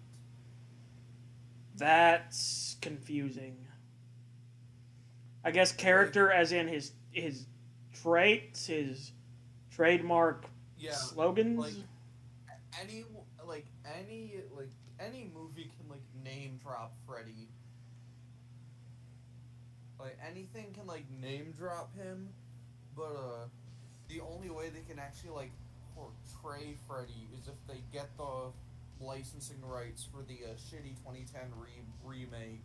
Oh, God. Which, like I said, I love Dead by Daylight, but because of that whole thing with, the original, like, the good Freddy being, owned by a dead man, they sadly had to use the 2010 reboot Freddy. Oh, yeah, the noseless, ultra serious one that nobody really liked that much. Because, like, that's not Freddy. Yeah, it's like when in, like, the Leprechaun franchise is bad, but it's, like, good. But the Leprechaun Origins is dog shit because they took all the personality of the creature played by Rorick Davis. They just made it a random boring monster movie that legitimately looked so fucking shitty.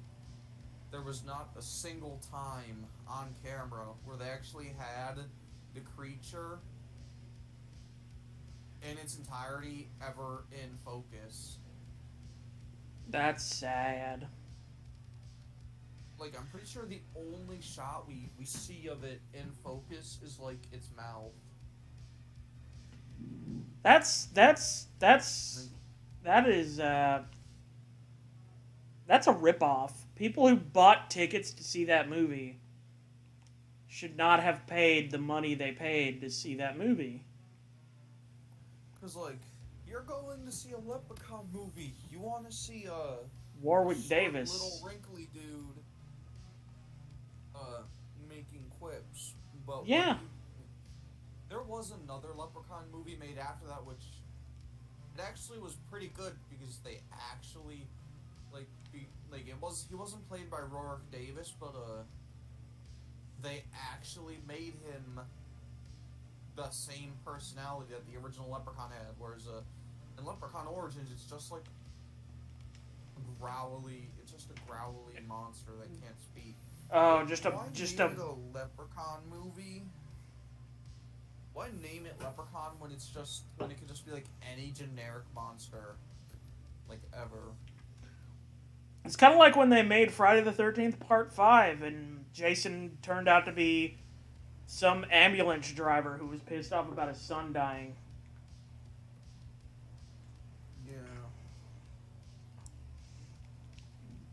I mean, even if the kills in the movie were pretty good, that's not what you came to see. You didn't come to see random angry ambulance driver.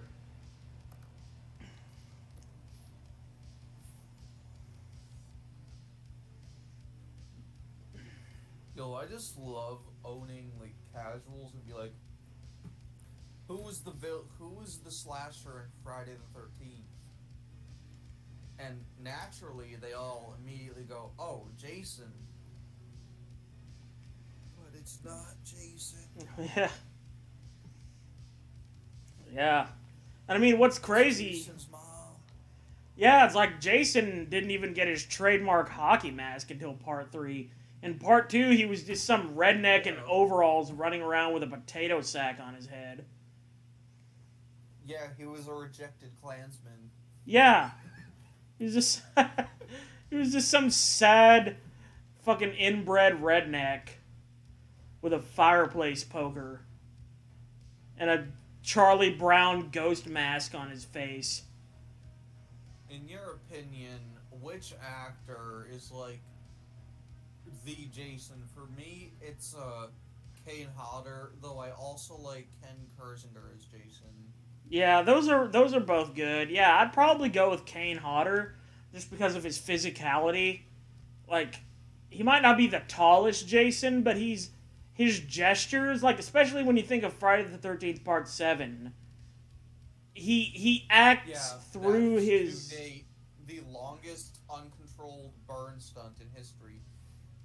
You could actually see when Jason bulks up because he has the protective gear. Yeah. Did you know that to this day, Kane Hodder still has scars from that stunt? I did not know that, but that doesn't surprise me. The dude's dedicated. He was real disappointed when they didn't let him be Jason in Freddy vs. Jason. They gave that to Ken Kersinger, who did a good job, of course. Like, I liked Freddy vs. Jason, but I just don't like how someone getting like slashed with a machete results in them flying like 20 feet away. Oh yeah, when Jason hits that black girl with the fucking machete, is that what you're talking about? Yeah. I mean, you gotta think, it's Jason Voorhees. The dude's got some kind of like super strength in him. It's not just the machete. I also just don't like the way it was edited. Early 2000s movies like have that really annoying, weird obsession with randomly going slow-mo immediately followed by fast motion. It's because of the fucking Matrix. I think. Right? Maybe? I know that the Matrix did it, and I don't think 300 did it. I think 300 just did a random slow motion. I love how I'm sitting here talking about the Matrix and 300. I haven't even seen either of those movies, but somehow I understand their film impact. Hang on, I gotta get more beer again.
I'm back.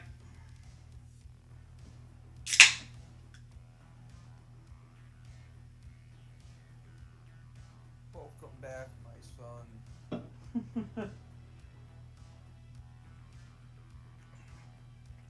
Welcome back, my wayward son. You will puke when you are done. You wanna know, like, what song, like, whenever it comes on, I don't know why, but I just sing along, even if I don't want to. Like, it just has, like, it's so, like, cliche, but it just has, like, an effect on me. Bohemian Rhapsody. No, it's the Don't Stop Believing by Dirty. I don't know why. That was another one. That was That another song- pick. Like, that song, if I'm listening to it, I just have to sing it. It's the same with Come Sail Away. Yeah, I mean, Come Sail Away for me, not so much, but I totally get Don't Stop Believing. I mean, I feel like that song is just, like, so definitive of mainstream rock music. Like, pop rock. Like, there's a reason why Family Guy had a whole episode about that song bringing karaoke to co-op. Yeah. Oh, yeah, they started a band over a karaoke performance of that song. Yeah.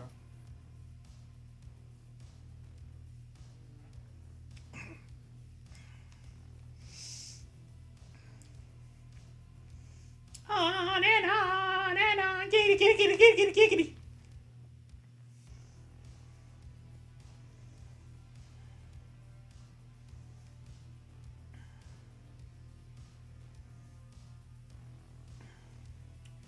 Dude, anytime I see a dugong nowadays, I get a fucking feeling of dread in my stomach. Yo, when non-vets are remembering their days in the Viet Cong, you remember the dugong. The Viet... Holy shit, that was an unintentional rhyme. Yeah, the Viet Gong. Yep. That is what killed my Pokemon in that one stream, the Viet Gong. I have a question for you. Does the word Viet Cong ring a bell? It rings... Terrible. Makes me think of the Gong Show. Which was this weird... Remember when a bunch of people got offended by that one SpongeBob parody? Like, way back in, like, the early days of YouTube? I think it was called, like, SpongeBob Hemp Pants. I do not remember that.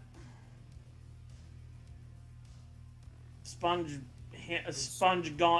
Hemp Pants? Yeah.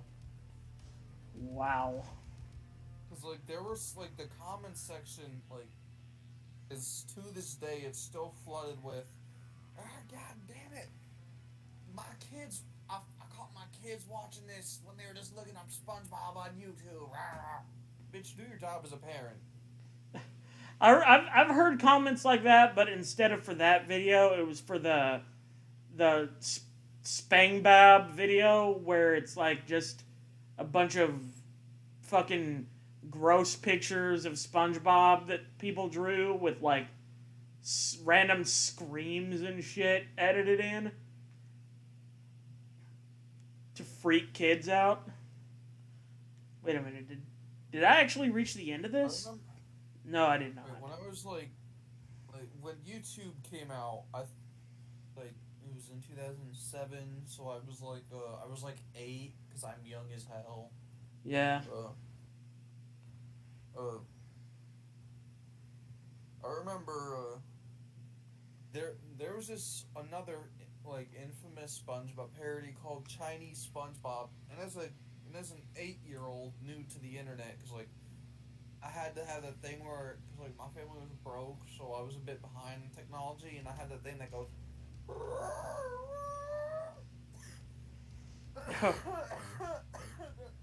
Yeah, that's exactly what it does.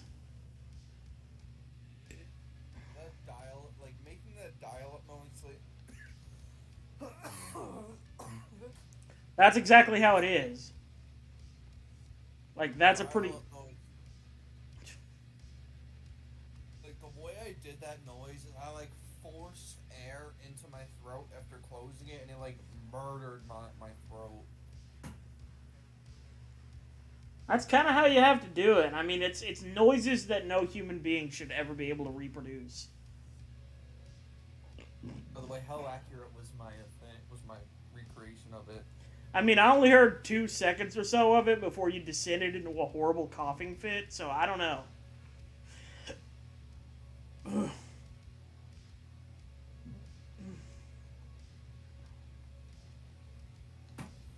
You want to try again? Whatever. One of the most annoying things is whenever anyone would like do a phone call, you lose the internet. Yeah, oh god, I remember that shit, yeah.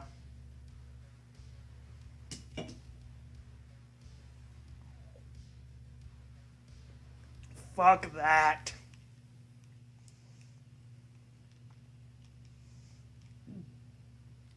I want to order a pizza, but I'm on the internet. Help. And as I was saying, like this infamous SpongeBob parody, other than SpongeBob SquarePants, called Chinese SpongeBob. Me being an 8-year-old watching that video in like 144p. I thought that was legitimately how they watch SpongeBob in China. I was a dumb kid. I didn't know how the world worked. I thought, oh, China just has their own SpongeBob.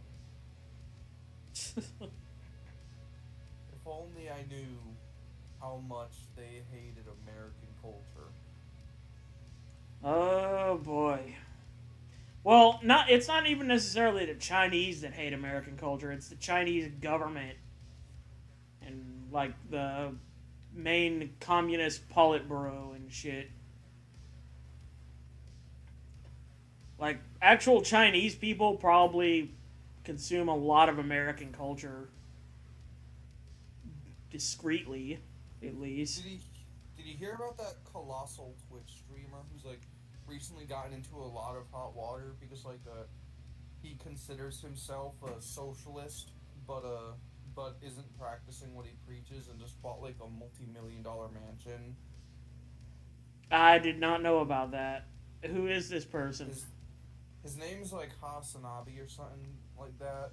Oh. But yeah, he preaches socialism all the time. Yet he bought a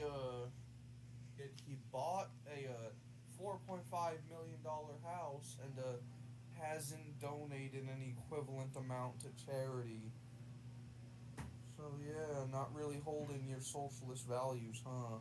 Yeah. I earned that money, though. Through being on Twitch. Hey, Mr. Socialist Man, that is a very capitalist way of thinking. What are you trying to do? Take my money? It's my money! Taxes for thee, but not for me! And he has the nerve to get mad whenever someone calls him a communist. When communism is just socialism, but like communism is like socialism except alright, they're exactly the same. What am I saying? It's Marxism that's like crazy. Well, they're all crazy. Damn commies. Yeah. Better dead than red. Yeah.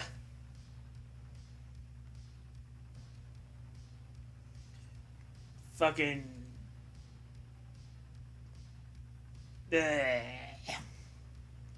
What can you even say about it?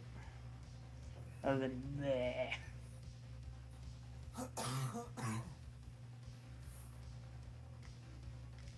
Like maybe it's because I'm in America, but I honestly think that capitalism is the most efficient form of economy.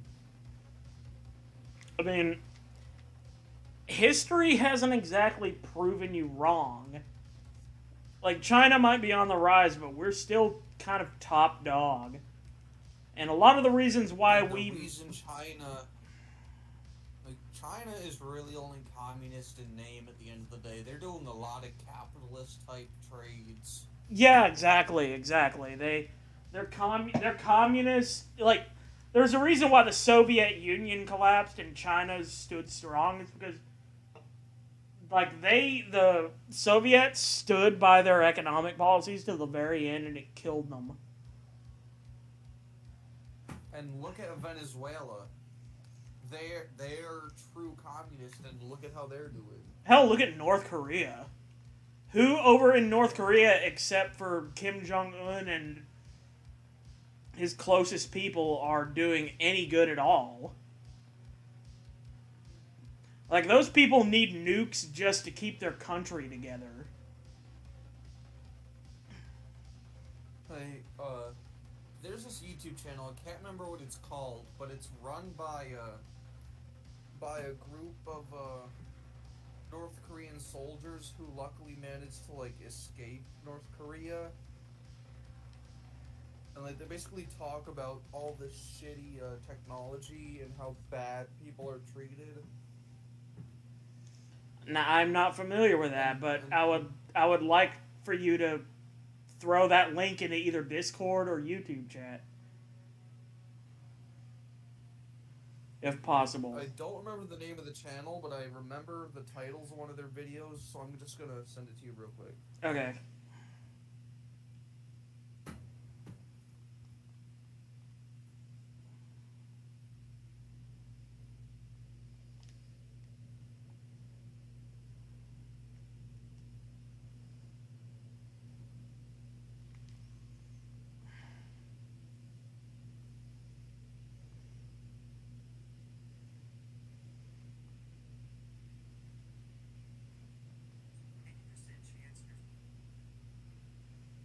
I heard that. That was just an ad. Yeah, I figured. Yeah, I linked you the video. It's someone reacted. It's like it's a reaction video, but it's like a North Korean soldier or a former North Korean soldier reacting to to like a bunch of the technology that the U.S. military has, and he basically compares it to North Korea's, and he actually exposes that that North Korea isn't as military stacked as they say they are. Yeah, I mean, I can believe that, because a lot of what North Korea says is bullshit in the first place. I mean, a lot of what they say, propaganda-wise, they're saying for their own citizens. Like, they don't expect us and the rest of the world to believe it so much as their own people, who are so sheltered from non-North Korea information that even if they know it's bullshit, they can't exactly dispute it. Like, it's just a real fucking tragedy what's going on over there. Remember that time when like Kim Jong-un disappeared because of COVID and everyone thought he died? Yeah, I remember that. Like, his sister was the spokesperson for a while, and everybody was assuming that she was gearing up to take over. Yo, people are really simping her though. It's kind of weird. Yeah, it is. It is. It's gross. It's fucking gross is what it is. Like, she's a fucking, like, she's what's that word? A fascist? Well, that, but I'm looking for a specific... Yeah, but I'm looking for a specific word, like, accessory to mass murder and torture. She's an accessory to all that. That's what that's... She's way worse. She's way worse than Kim Jong-un.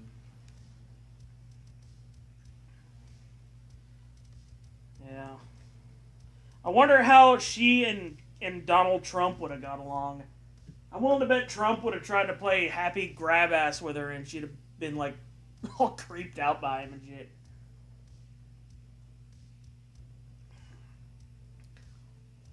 That would have been some weird shit. Like, in my opinion, if she were to ever take control, like the demilitarized zone would be like open fire upon. That is the worst way I could have worded that sentence. I mean, maybe, but who knows? Who knows how much of what she says is her honest feelings, and how much of it is her trying to? Because, like, you got to remember, she's a woman in a very like patriarchal kind of society, where like in North Korea they have not had a female leader basically ever. So of course they're gonna be like, well, if it's a woman, she's got to be 10 times tougher than any man in order for us to have any respect for her. So of course she's got to be like the fucking dragon and shit, because if she's in any way even remotely willing to compromise or gentle in any way, they're going to be like, oh, well, look at this woman being a fucking woman and being all weak and shit. Whereas if Kim Jong-un does it, it's like, oh, he's our great leader, he's being responsible, he is, you know, doing his job as a person on the world stage. Like, men and women get treated differently as leaders, I think.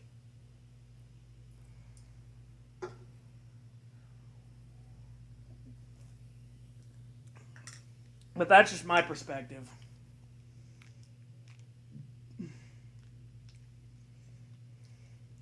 Anyway, Pokemon, though.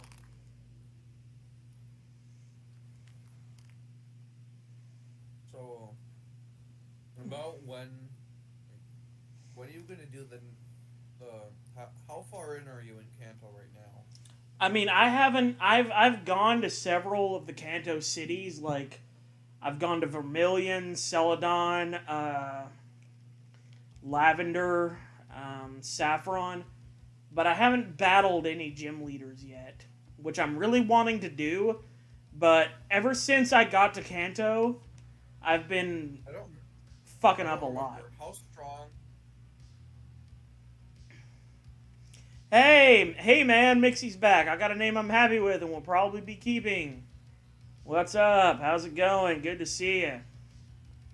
I am doing yet more grinding in this game, because I am terrible at keeping Pokemon alive.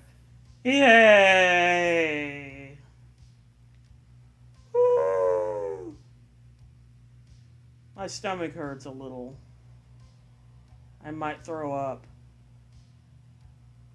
Nah, I'm not. I'm just kidding. I won't throw up.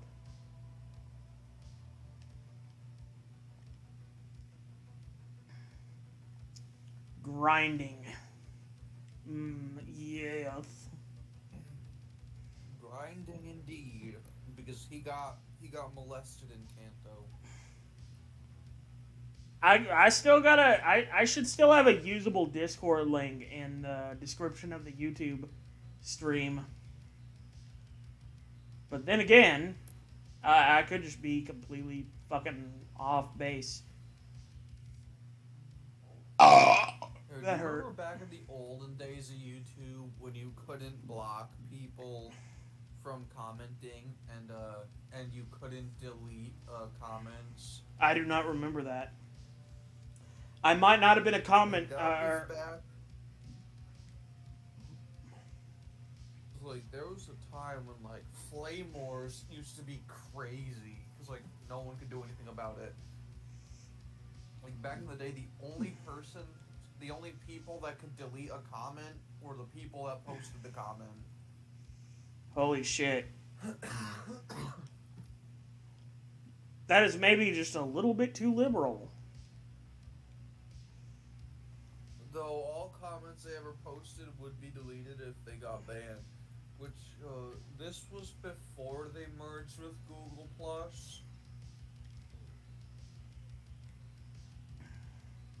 So, Google+ Plus is Nature's Cemetery. Everyone has an account, but no one's alive. Yeah, I know. Like, everybody was talking about Google Plus as the next huge thing, and then it just kind of fizzled out like a big popcorn fart. The only reason that the Google Plus accounts are still made is because you need it to be on YouTube. That is such fucking ass. Ass.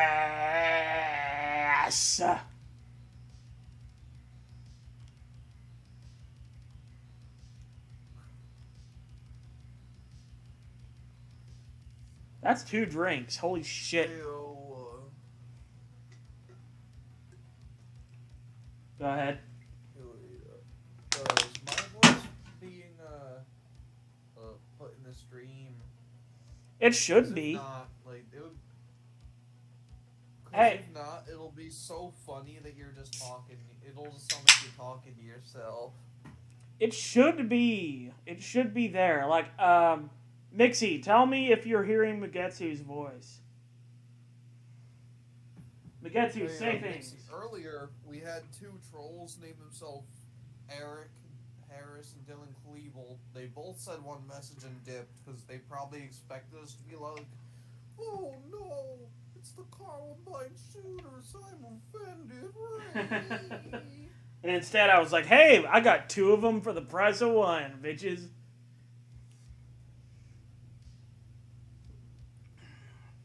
It's very quiet. Here. Let me attempt to fix this.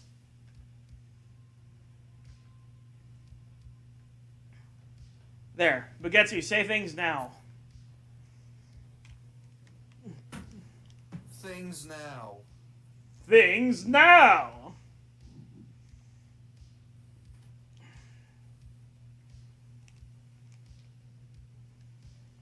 Alright, so you were still audible, just very quiet. So that's good. At least I won't look like I'm a fucking raving madman or something.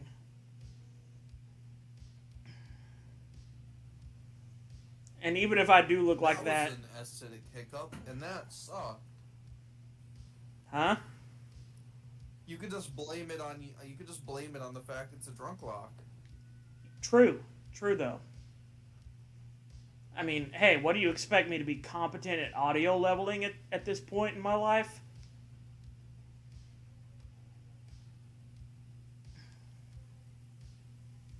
I have a fucking... No, I'm in, like I said, I have a degree in audio engineering, and I just showed you my magnum opus earlier. These are the kind of people my streams attract.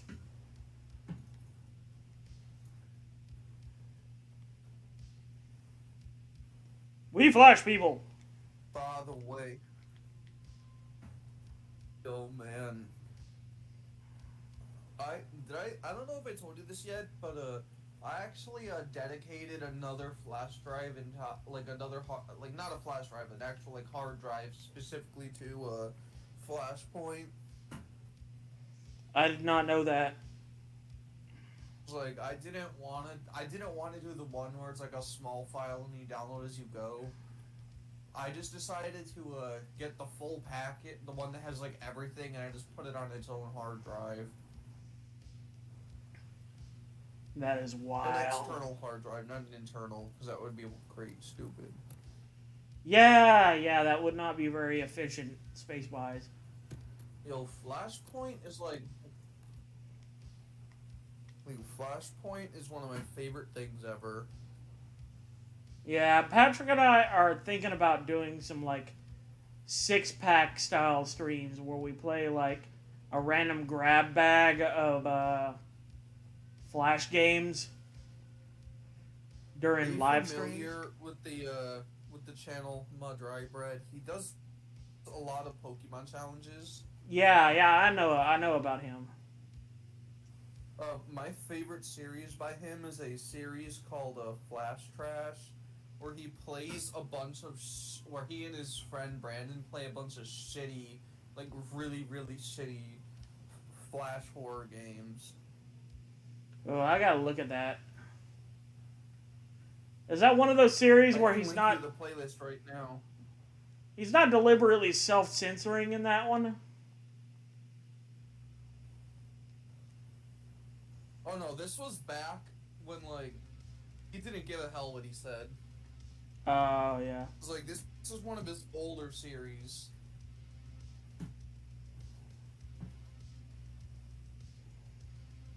It's a really entertaining series. I've been watching a shit ton of Brutal Moose lately. Which is sad because he doesn't update all that regularly.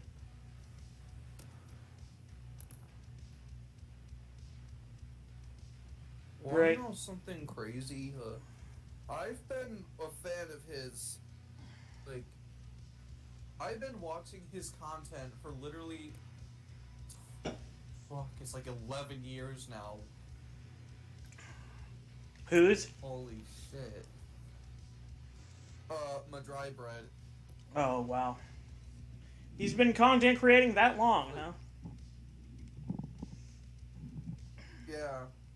Though most of his old, he's deleted most of his, like, really old videos. Well, I can understand that. No game, don't play it.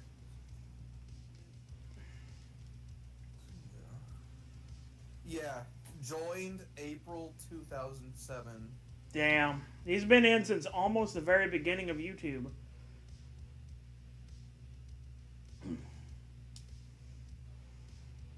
Yeah. Like, he's, like, he started uploading videos in 2009, but, he's been doing daily uploads for 10 years straight. Or at least trying to, Yeah, I've heard about that. Like, he's been... I envy his ability to keep to a very consistent upload schedule, because I haven't been able to do that. I am way too fucking lazy. Like, I've actually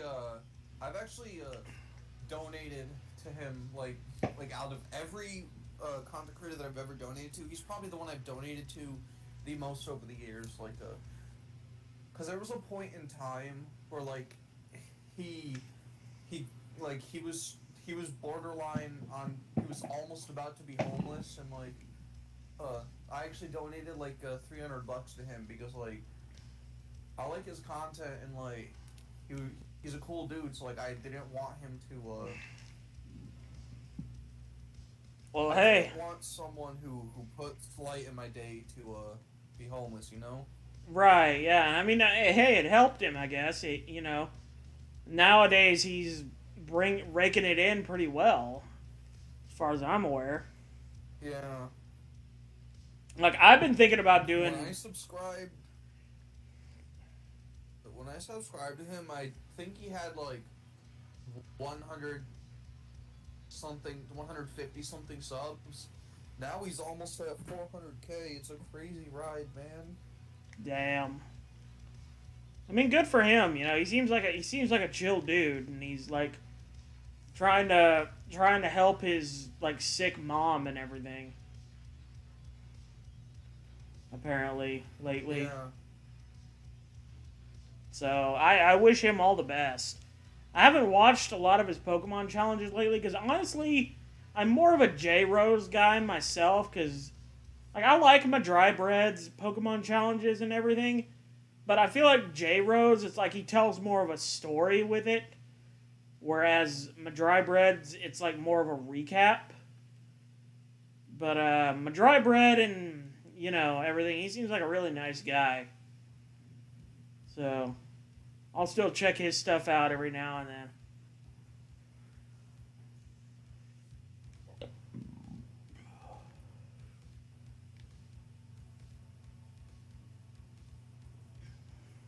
I'm about to link you my personal favorite video he's ever made. I will add it to watch later. It's the 21st episode of his Flash Trash series. It's one of the goofiest, like, where he plays one of the goofiest Friday the 13th games ever. You want to know something crazy about this Friday the 13th Flash game? Is it the one where Jason, know, like, randomly dances around and shit? Yes, and it was made by the same guy who made Territory War. Now, see, I don't know anything about Territory War, but I think I know about the Flash game you're talking about, where he's going from left to right on the screen, like, he looks like he's in an exercise video. Yeah, like Purple Jason. Yeah, Purple Jason. Yeah, I definitely want. Yeah, I'll definitely check that video out later. Because I know Retsu Prey did a video about that one, and that one was pretty funny.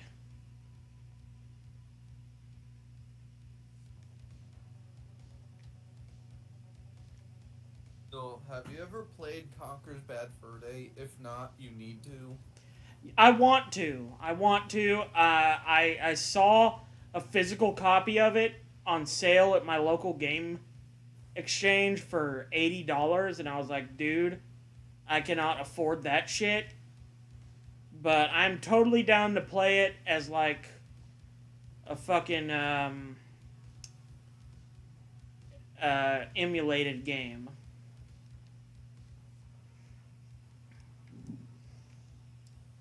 Drink.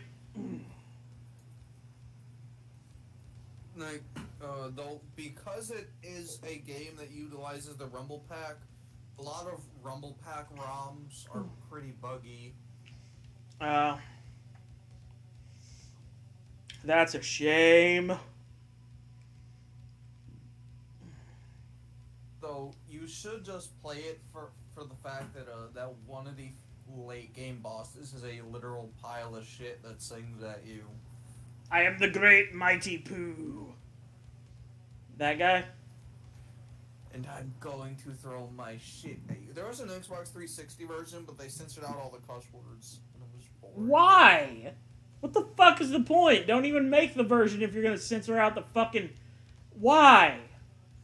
God damn it, that's so stupid! In the original version, the only curse word that they censored out was the F-bomb, because back then, for some reason, the F-bomb was just not allowed in video games. Like, yeah. You can't say fuck in video games. Yeah, kind of like pre-San Andreas. Yeah. Like, wasn't San Andreas the first game that, like, dropped an uncensored F-bomb? It's the first one I know of. Or, like, the first legally, like, officially licensed, like, recognized game. Right, yeah. There were, like, there were some wild Atari games, bro. Oh, yeah. Custer's Revenge. Oh, yeah, the rape game. Where, like... Oh, we'll be mad at you if you say curse words, but here's this game where you fucking rape a Native American woman against a cactus. Because that's what normal people do. No, I just want to know how, like, GTA 5 has, like, a bunch of racism and a bunch of blood and violence, but the one thing that pissed everyone off was the fact that you could see titties at a strip club. Because America. What type of society do we live in where some titty is more offensive than, like, blood, guts, and death? We live in an American society. That's which one.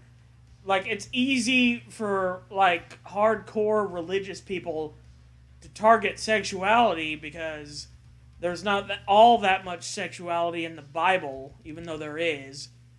Whereas if they try to, like, criticize violence, all anybody has to do is point out the fact that the Bible is chock full of people being maimed and killed just by God himself, never mind any other human being. I mean, think of how many cities and how many people God has killed in the Bible for like all kinds of random reasons. But for sexuality, it's like there's really not much the Bible has to say about it. In comparison, at least.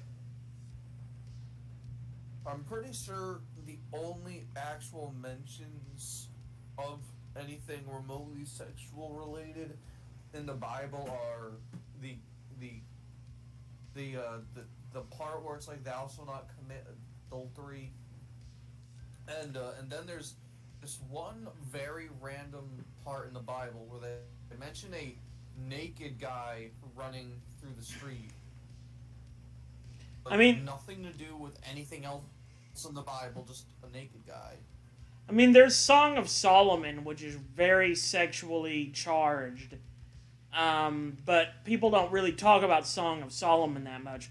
But there's like a verse in Song of Solomon where it's like she had lovers whose ejaculations were like that of donkeys or something like that.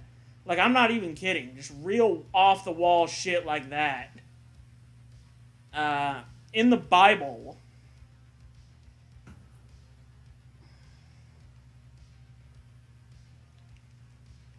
Like, who's So let me look this up.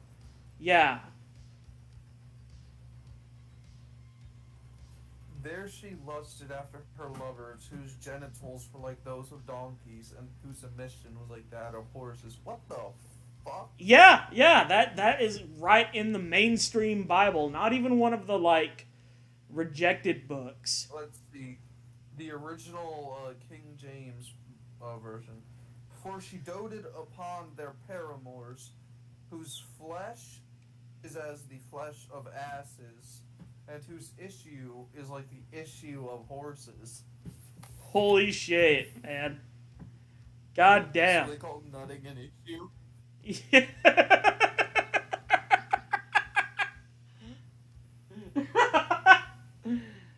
Like, not even fucking around. That is what is in the Bible. And these fucking Christian preachers want to get all mad at titties.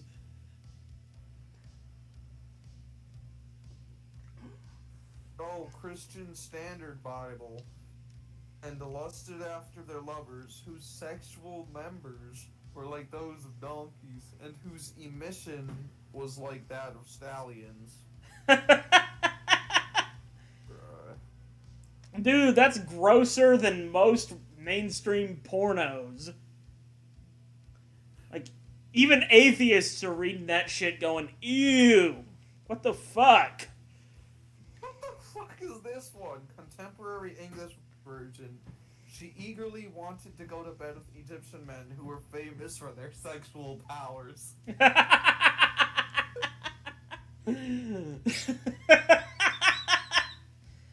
That's awesome.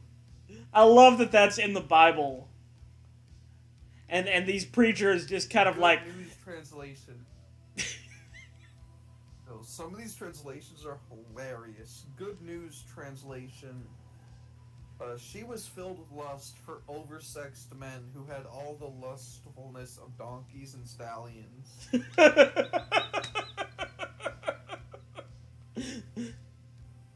I mean, hey, you know, a woman's got to get her kick somewhere. This one has a weird name. A JPS Tanakh 1917. And she doted upon concubinage with them, whose flesh is the flesh of asses, and whose issue is like the issue of horses. Like, issue. Like, whose issue? Who even refers to it that way? Net Bible. She lusted after their genitals as large as that of donkeys, and their seminal emission as strong as stallions. God, seminal emission.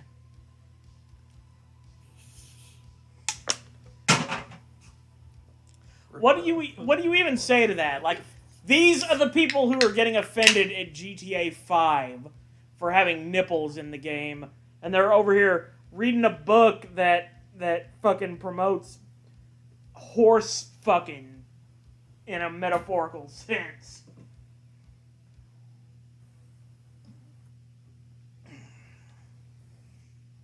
God damn. You know, sorry if like anyone just later in the future decides to watch this VOD and they hear us talking about this. Hey, I mean, you learn something new every day.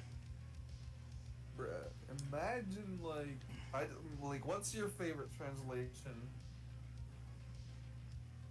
Dude, just any of the ones who just flat out refer to the dude's dicks as being like those of donkeys. My favorite one is the contemporary English one. She eagerly waited to go to bed with Egyptian men who were famous for their sexual powers. Just so blatant. Just who are famous for their sexual powers. You just picture a bunch of dudes who are like 10 feet tall and look like fucking Mr. T or something.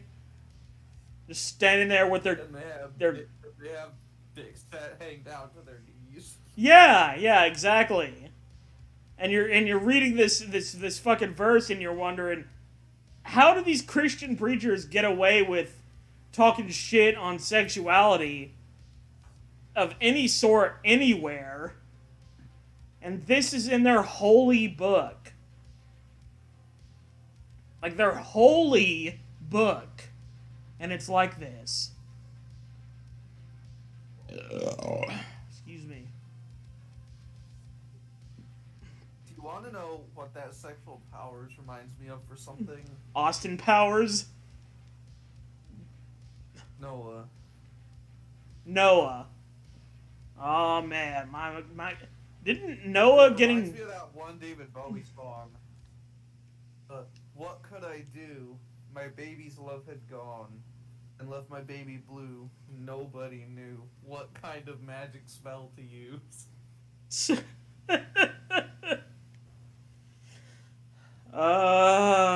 David Bowie. Yo, man, he's giving these females that Ziggy Stardust, bruh.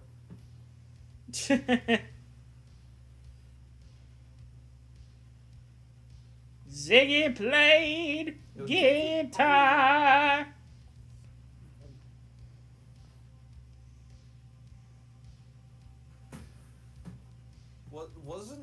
Wasn't Black Star a post-mortem album release? I don't know. Pretty sure Black Star came out after he died. I do not know. So wait, I have a question. Go ahead. Would David Bowie be considered like a hair metal or like rock and roll? What would he be? Like, I haven't listened to his music in ages. What genres would he be considered? I don't know. Like, if he came out nowadays, he would probably just be some weird alt-rock obscurity. Like some kind of I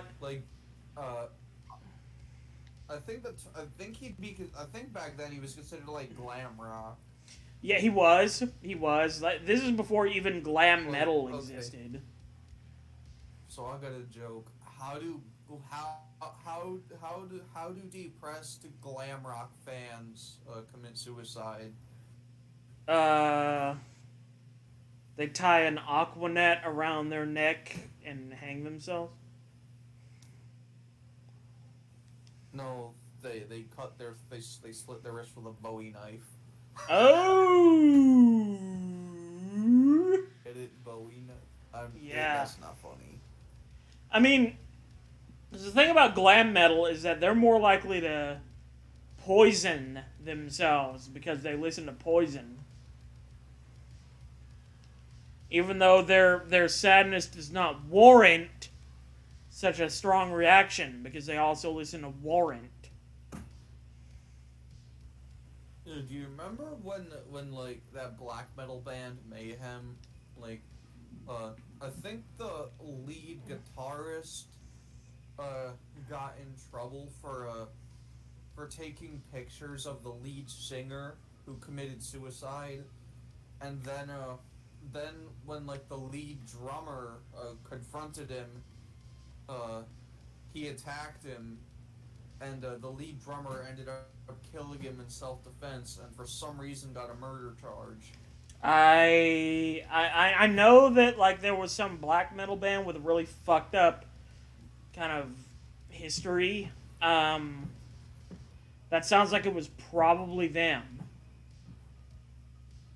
That sounds kind of familiar. Speaking of bands with really fucked up histories, how familiar are you with the behind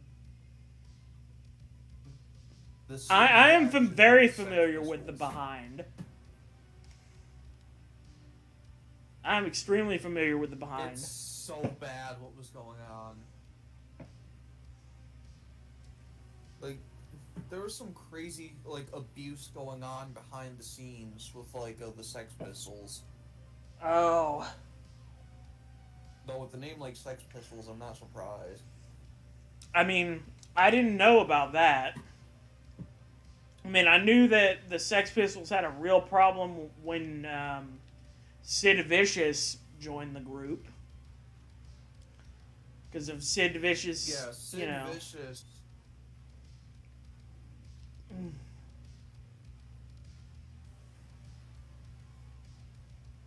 Go ahead.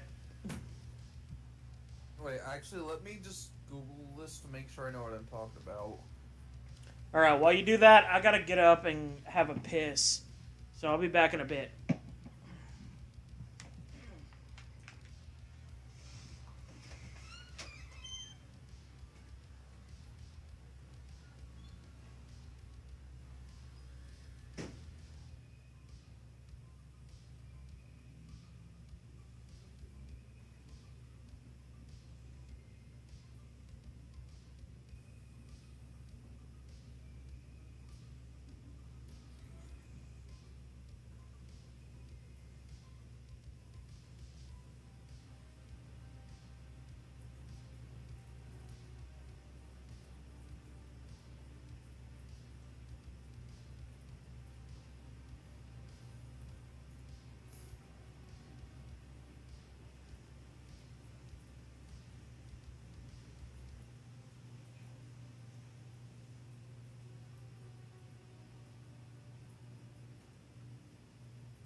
Hey Squirtle, what's up? Welcome to the stream.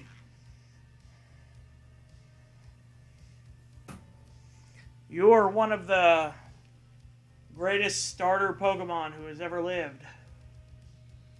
How is it going? Squirtle. Squirtle. Here's my shitty Squirtle impression. Squirtle, squirt. By the way, I'm about to send you another video you should add to your watch later. It's a 30-minute video essay on Mayhem, and it's called, the name of the video essay is The Darkest Band in History. Well, hey, look, we got a dislike. I wonder who that's from. It's probably from Squirtle. Huh.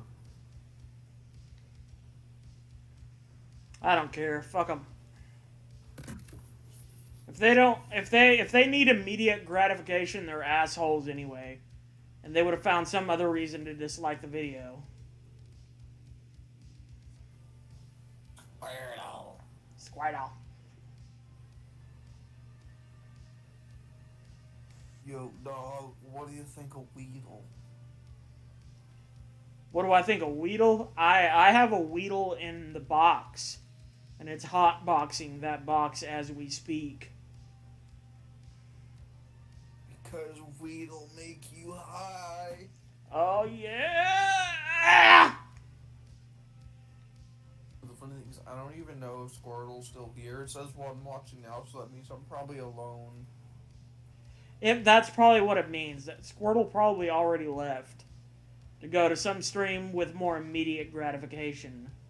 Because that's all kids want these days, is to be immediately gratified. Instead of just sit there and be entertained by a stream for a while. Bunch of fucking kids. Yeah. Oh, who am I kidding? I'm the exact same way. I need to just buy a mini fridge so that I don't have to keep getting up to get more alcohol. I've got it all right here. Great.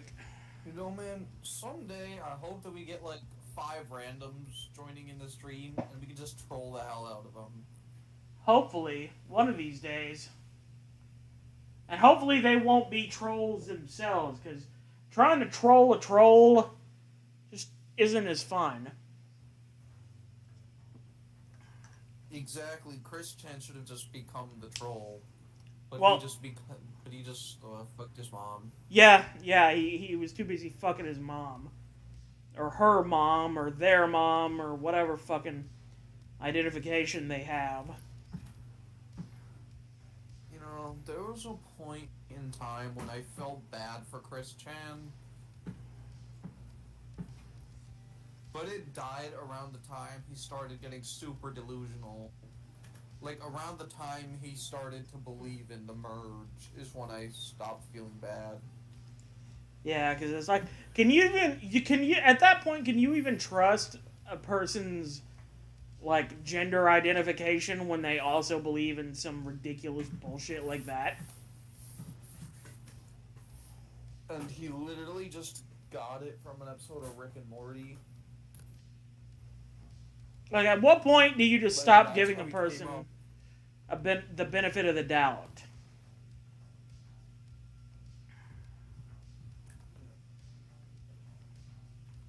So if you ever have a lot of free time, a good time sync I highly recommend is Geno Samuel's Chris Comprehensive History series. Yeah, isn't that like fucking... It's like hours. It's like 50 something episodes long, and right now in the series, I'm pretty sure they're only up to like 2015 or 2016 in the timeline. God damn. Holy fuck. What, like, how do they do it? Do they just... It's nothing but, like, forum quotes or something? Like, how many... Do they have interviews? How do they get so many hours of content out of this one human being? You'd be surprised just how much documentation there is of Chris Chan. It's widely believed that, like... It's widely believed that he is the single most documented person in, like, human history. I would believe that. I mean, the internet makes that shit possible.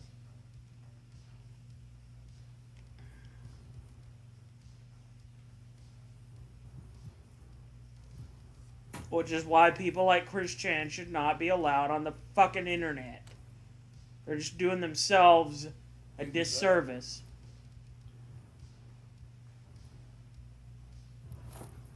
Because you also gotta bear in mind, like, even though Chris Chan was, like, not all there at the start, because, like, he had, like, even, like, at the start, he was just an autistic guy who felt lonely, but, like, all the trolling and stuff warped his mind.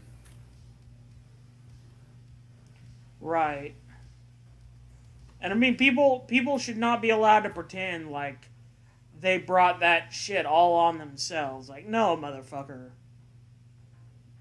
Like, people's reaction had an impact that would not normally have existed had they just ignored him. Like, let's be real for a second about this shit.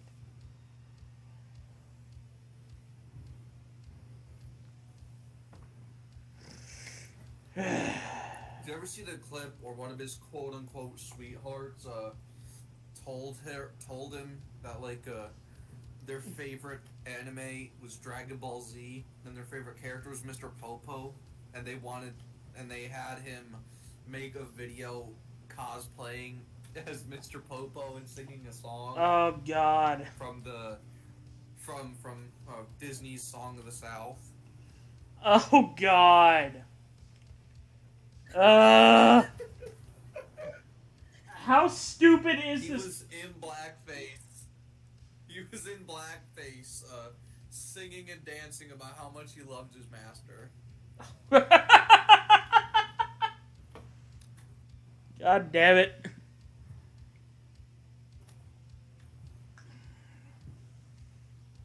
That made me spill beer all over my leg.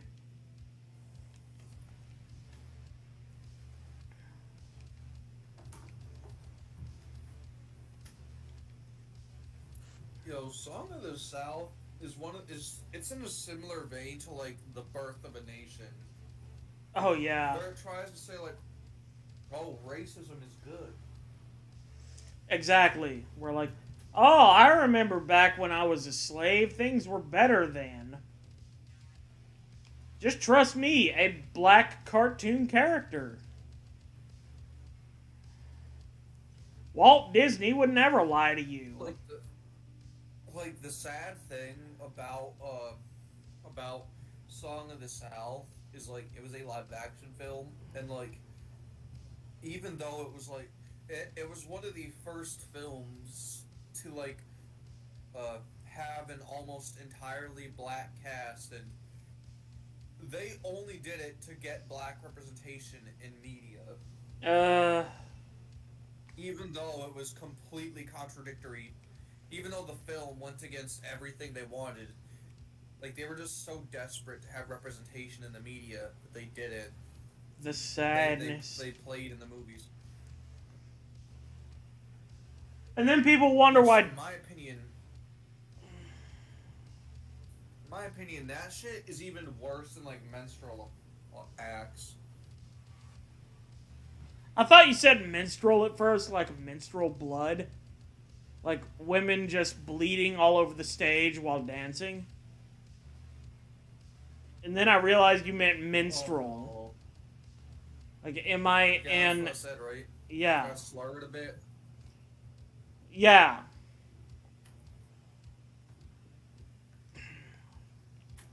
It's just I misheard it at first. God damn it.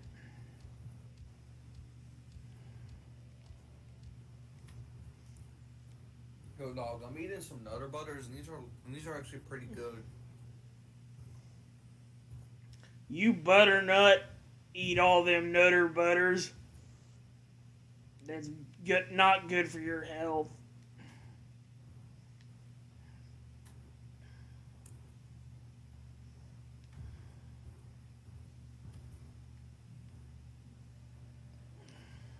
Yo, you know what the best type of Cheez-Its are?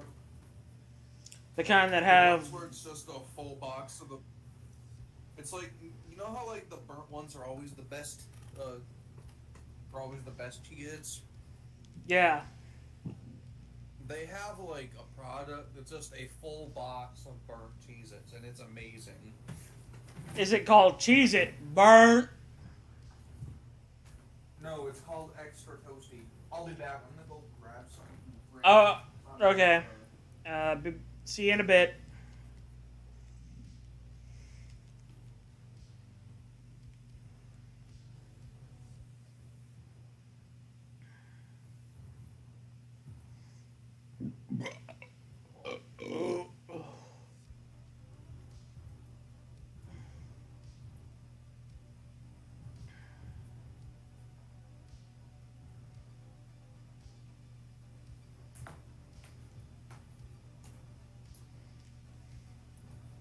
I'm back.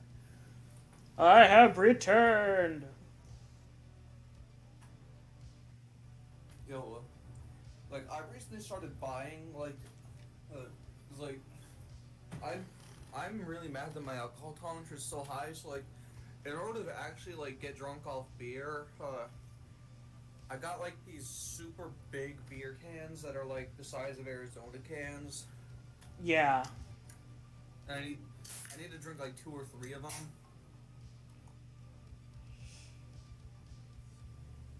I don't know why my alcohol tolerance is so high.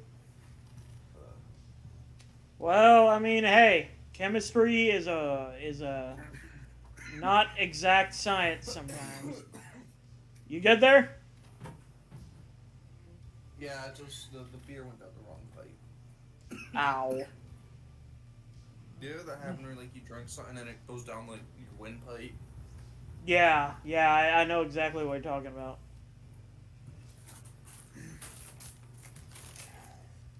I got some hot Cheetos. Do you like hot Cheetos? I like Cheetos Puffs. I'm not really fond of hot foods in general because they hurt me. What is you, some type of bitch? Something like that. There's also the fact that my antidepressants cause a burning sensation in my esophagus sometimes when I take them. And they also cause me diarrhea, which is often hot and chemical. And right now I have an anal fissure in my anus. I'm not even kidding you. Like I have to take stool softener and have lube next to the toilet because it hurts so much to shit. I don't want to laugh, but I also got that. I don't blame you. I mean, it's funny. I won't lie to you. It's funny. But it sucks to deal with. I had some pretty bad hemorrhoids at one point. I had to have them surgically removed because it got so like unbearable. Especially, you ever have a hemorrhoid like burst? I don't know. Maybe. A burst hemorrhoid, you'd know if it happened. It feels like the walls of your ass it feels like getting stabbed in like the anus. Oh God. Not that I would know, but it just feels like that. Like, have you ever had like a blister on your foot burst? Yeah. Like, imagine the feeling of a burst blister, but in your ass. That's kind of how I've been feeling the last week or two.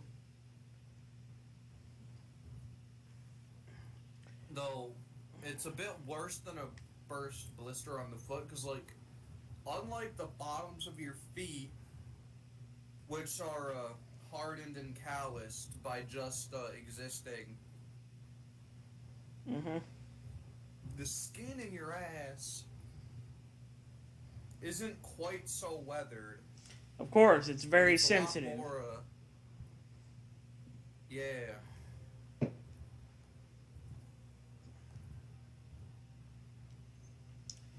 Yeah, that's kind of what I've been dealing with this last little while, and I'm hoping that this stool softener is enough to finally make it go away. It seems to be working somewhat thus far, but, God,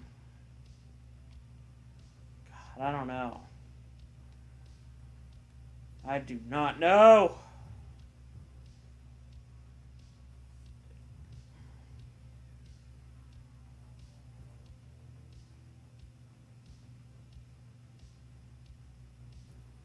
Do you want to see the most cringy tweet I've ever seen?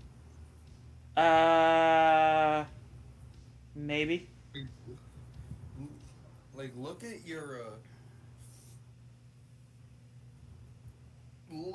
check your DMs. I just posted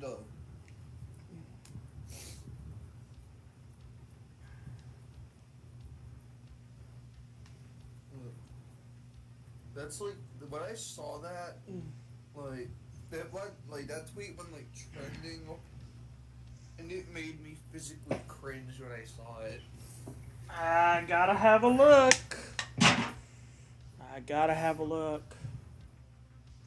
I can't help myself. I'm like H.P. Lovecraft. I gotta see the unspeakable, and then immediately regret it. Hang on a second. Oh, it's nothing like bad. It's it's not like anything bad. It's just like extremely fucking cringy.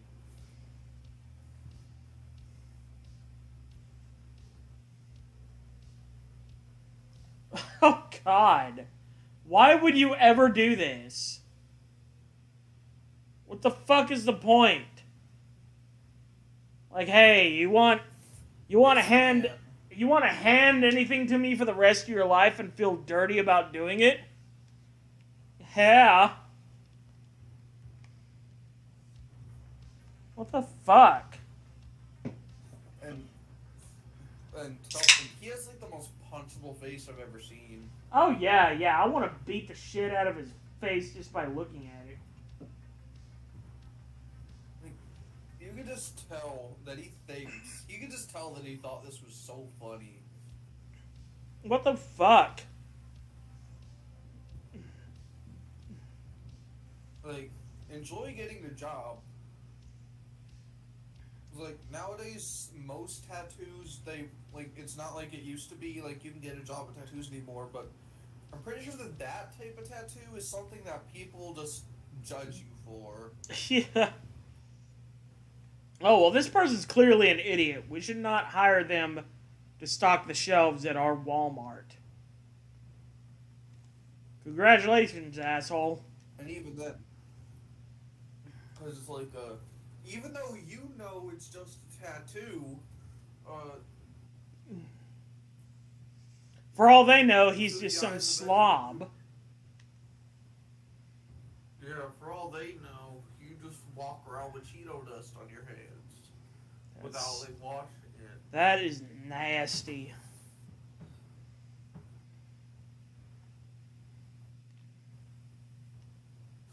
Yo, you remember that early Family Guy gag where they would like break Cleveland's house when he was in the tub and was like, now.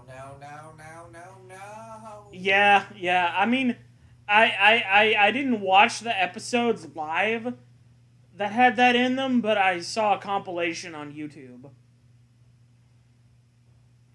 So I know what you're talking about. And for me, that wasn't early.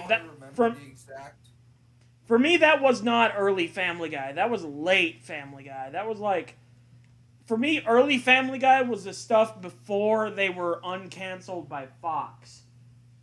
That's how old I am. Like, that skit was in the first three seasons, but it wasn't anywhere near as prevalent as it was in later seasons. Yeah. Like, the second they brought Cleveland back because his show fucking sucked.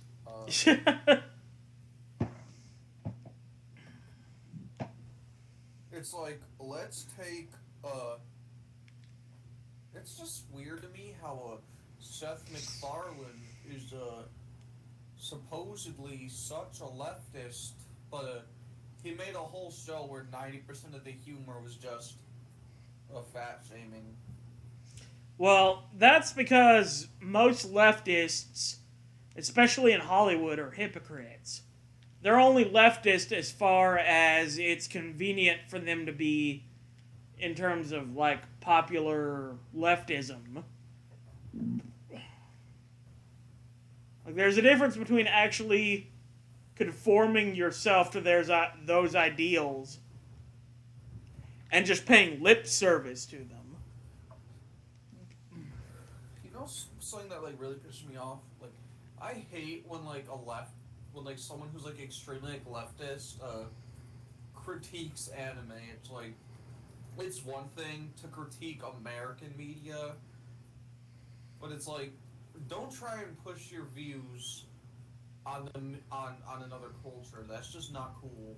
Yeah, I mean, they don't even try to understand that whole perspective.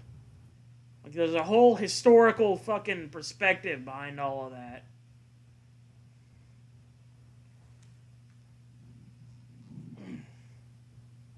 Like, they always complain about how females in anime are sexualized and it appeals to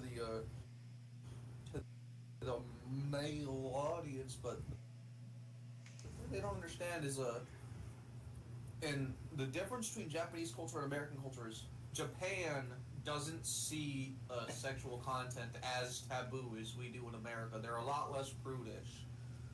Right. Which, I mean, it's hard to be more prudish than we are. Like, it's okay to have like full on like titty with the nips hanging out in some shows on children's blocks in Japan. Yeah. Which it's weird, but like, hey man, that just means that they're like the fact that they're okay with sexuality means that they're further along than we are in cultural terms. In some ways, at least. In that particular respect. Though Japan has like very anti-lesbian stuff. Like, there's a whole penis festival dedicated to dicks, but a woman got like locked in jail for like 2 weeks for making a sculpture of a vagina. I know, like, you see it in like internet pornography when you look up like JAV stuff. Like, they have 10 times more fucked up stuff than we do commonly, but they also censor the vagina. Like, so much. Like, mosaic it out. They also censor the penis. Yeah, they do. They just do not like genitals for some reason. They consider them very shameful, but, like, sexual expression in general is much more liberal over there. So it's weird. It's hard. In my opinion, the way that hentai manga are censored is so funny. It's like there's 3 different types of censorship. There's like mosaic. There's the tiny little black bars that don't even hide that it's a penis. Yeah. You can totally tell it's a penis. Yeah. Which covers like part of the glands. Exactly. And then my personal favorite, the lightsaber dog. Yeah, where it's just a ghost dick. Like, yeah, no. That's totally just a lightsaber coming out of where his dick normally would be. Nice work, guys. You did it. I am a clean and moral person because you did that. In later years, Japan has been allowing like animated porn to be uncensored. Though live action is still that's a no-no. Oh, well, naturally. I just want to know why having animated dang-a-lang is okay, but a live action dang-a-lang isn't. I mean, the same reason why we personally, as human beings, would rather look at a picture of a dick than have somebody come into our rooms randomly and show us their dick. There's just some, like, personal aspect to it that is still just a little bit too much for our sensibility. I guess. Oh man, if anyone ever breaks in my house, I'll whip my dick out. I'll do it first, just to show my dominance. I'll be like, get out of my house! I'll come on you. That's better than pulling a gun on them. Pull your dick on them. And you can't get fucking, like, arrested for that shit. Well, you can, but not if somebody comes into your house and you pull your dick out at them. Like, the funny thing is, even in states where you're not allowed to pull out a gun, you can still pull out your dick because, like, there's no laws against exposing yourself inside of your own property. Yeah, because it's your property. I mean, hey, where else are you gonna expose your dick? Someone else's property? No, sir, it's gotta be yours. Yes.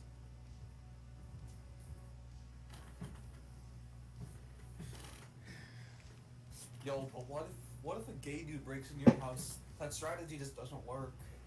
I don't know then, man. Then you gotta look up a walkthrough at that point.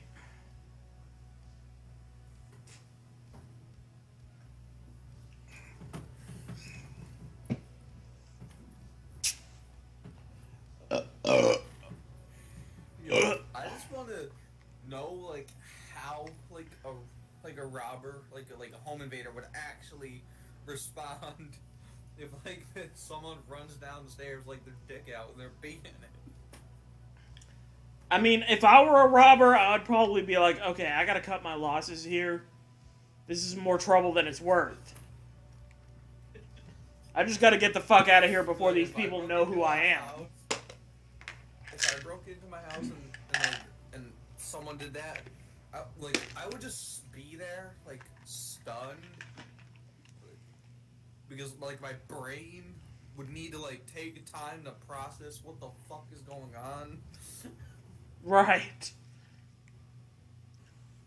Like it would be like they set my brain on stun.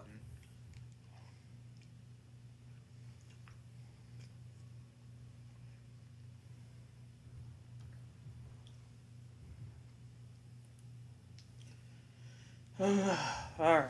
I had to... This conversation is reminding me of. Have you seen the new It movies? I have not, but I have read the original It book. So, what did you think of the old man, like Stephen King for your next gangbang scene? I recommend a lot more PG and a lot less 13. Yeah. I'm with you on that. That whole scene felt like it was creepy and weird and unnecessary in an otherwise very good book. Like, that whole, like, ritual of Chud thing, I wish wasn't really in the book. Because that was unnecessary. It was unnecessary for Stephen King to draw us a literature picture of those 5 dudes fucking that one 13-year-old girl. Didn't need to see it. Didn't need to see it, didn't need to hear about it, didn't need to even fucking talk about it. Just shouldn't have happened. He could have figured out any other way for them to repel the demon in the 1950s timeline without resorting to them fucking the 13-year-old girl. Didn't need to happen. I'm pretty sure that she was the oldest one in the group. I may be mistaken though. Even if she was, she was still too young for any of that shit to happen to her. And it was just weird for a grown adult man to write that fucking scene. Though, to be fair, he was like he was between lines when he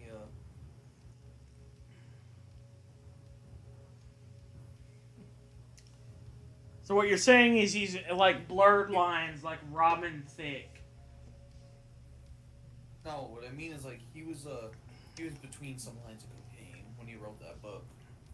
Oh yeah, well, I mean, you cannot begin to predict where cocaine lines will take you as a person.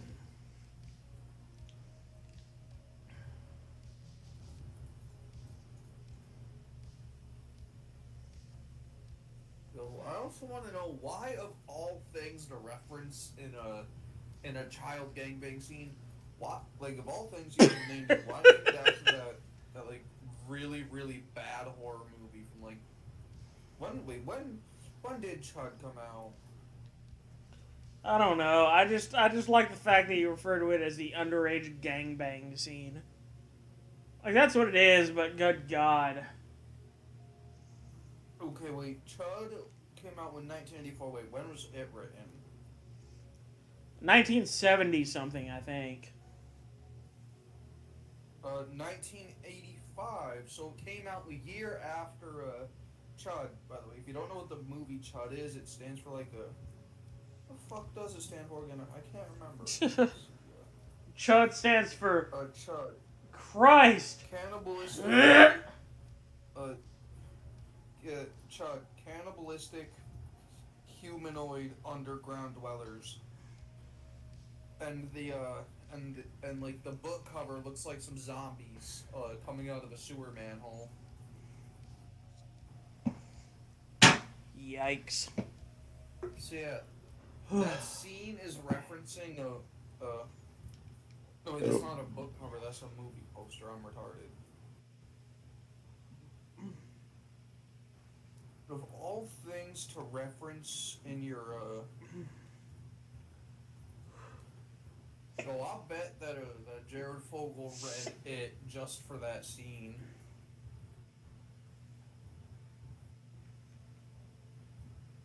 Well, uh, ugh. I hate to cut Y'all things. like making jokes at Jared's expense because he's a douche. Yeah. Yeah. There are a few people who deserve it more than that son of a bitch. But you know what? Sad to say, I am done for tonight. Stream wise, like I have exhausted myself. I'm very tired and want to go to bed. And You're very, very drunk. That too. Yeah.